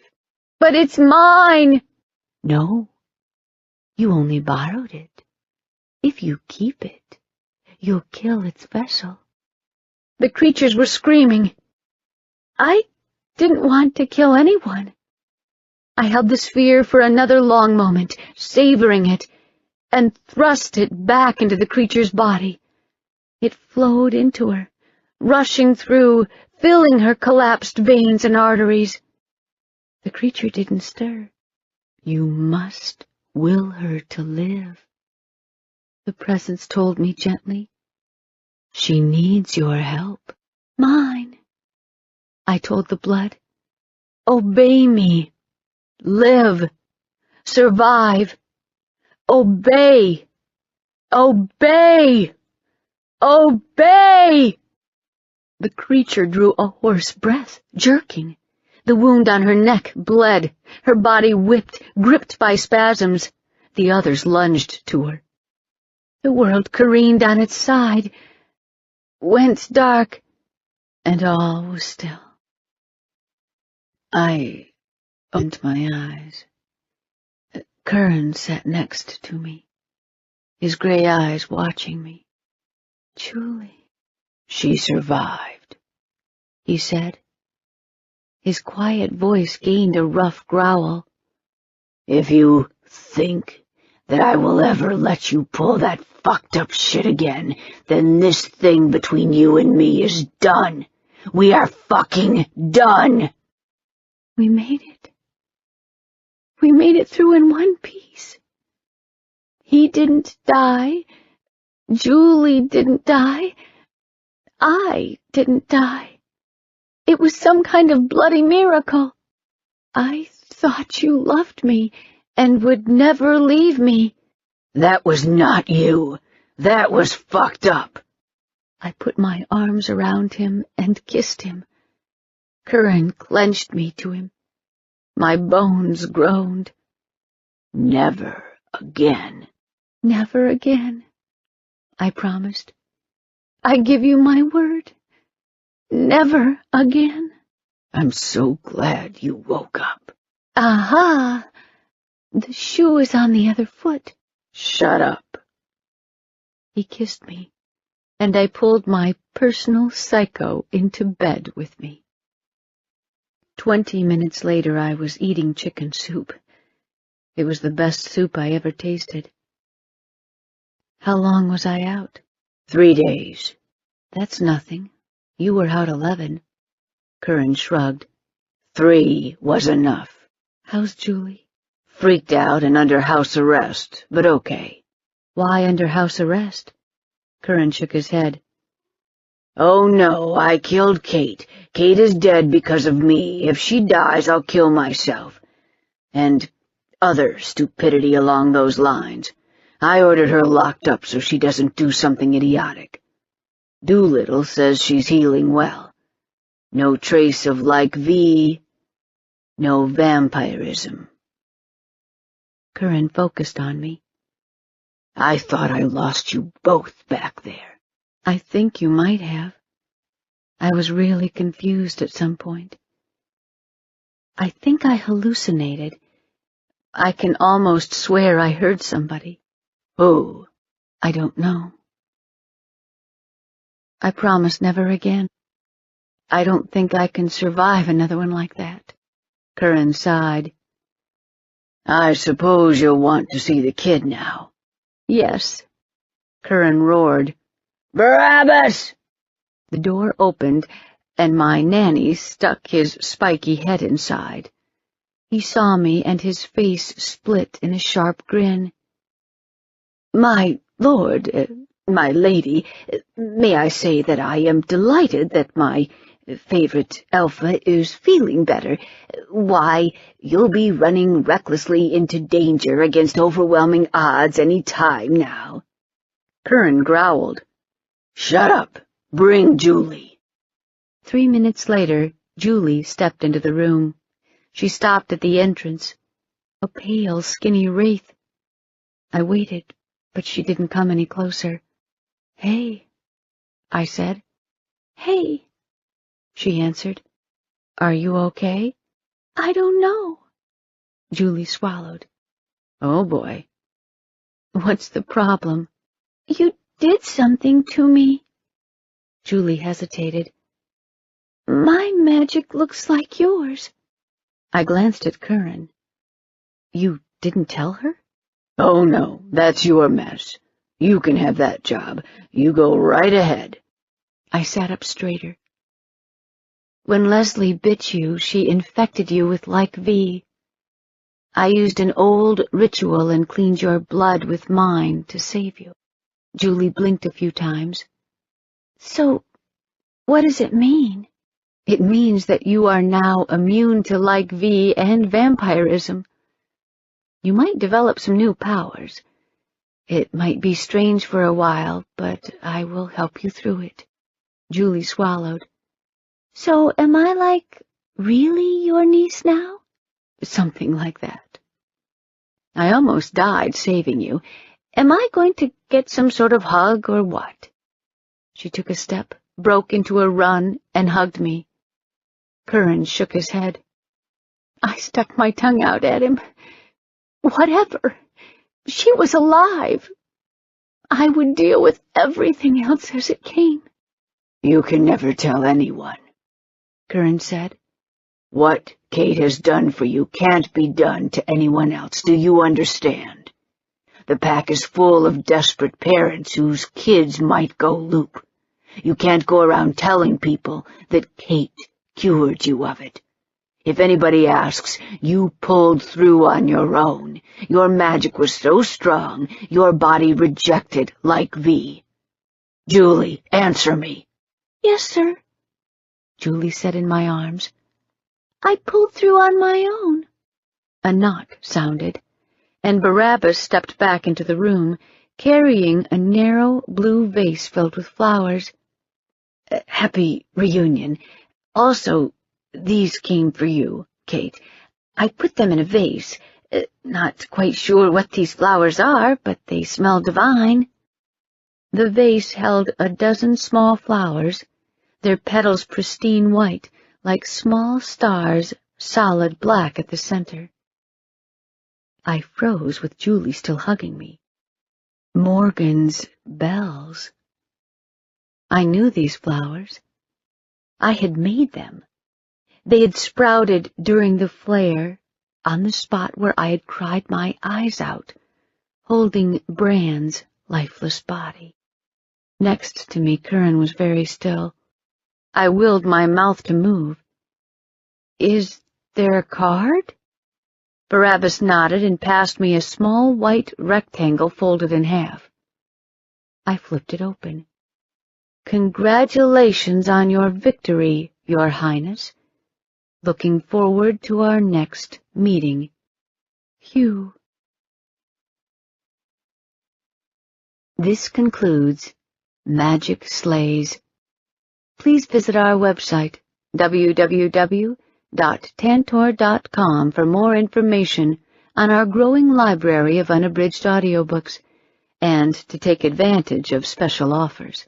Or call toll-free 877-7-TANTOR to request a catalog. Audible hopes you have enjoyed this program.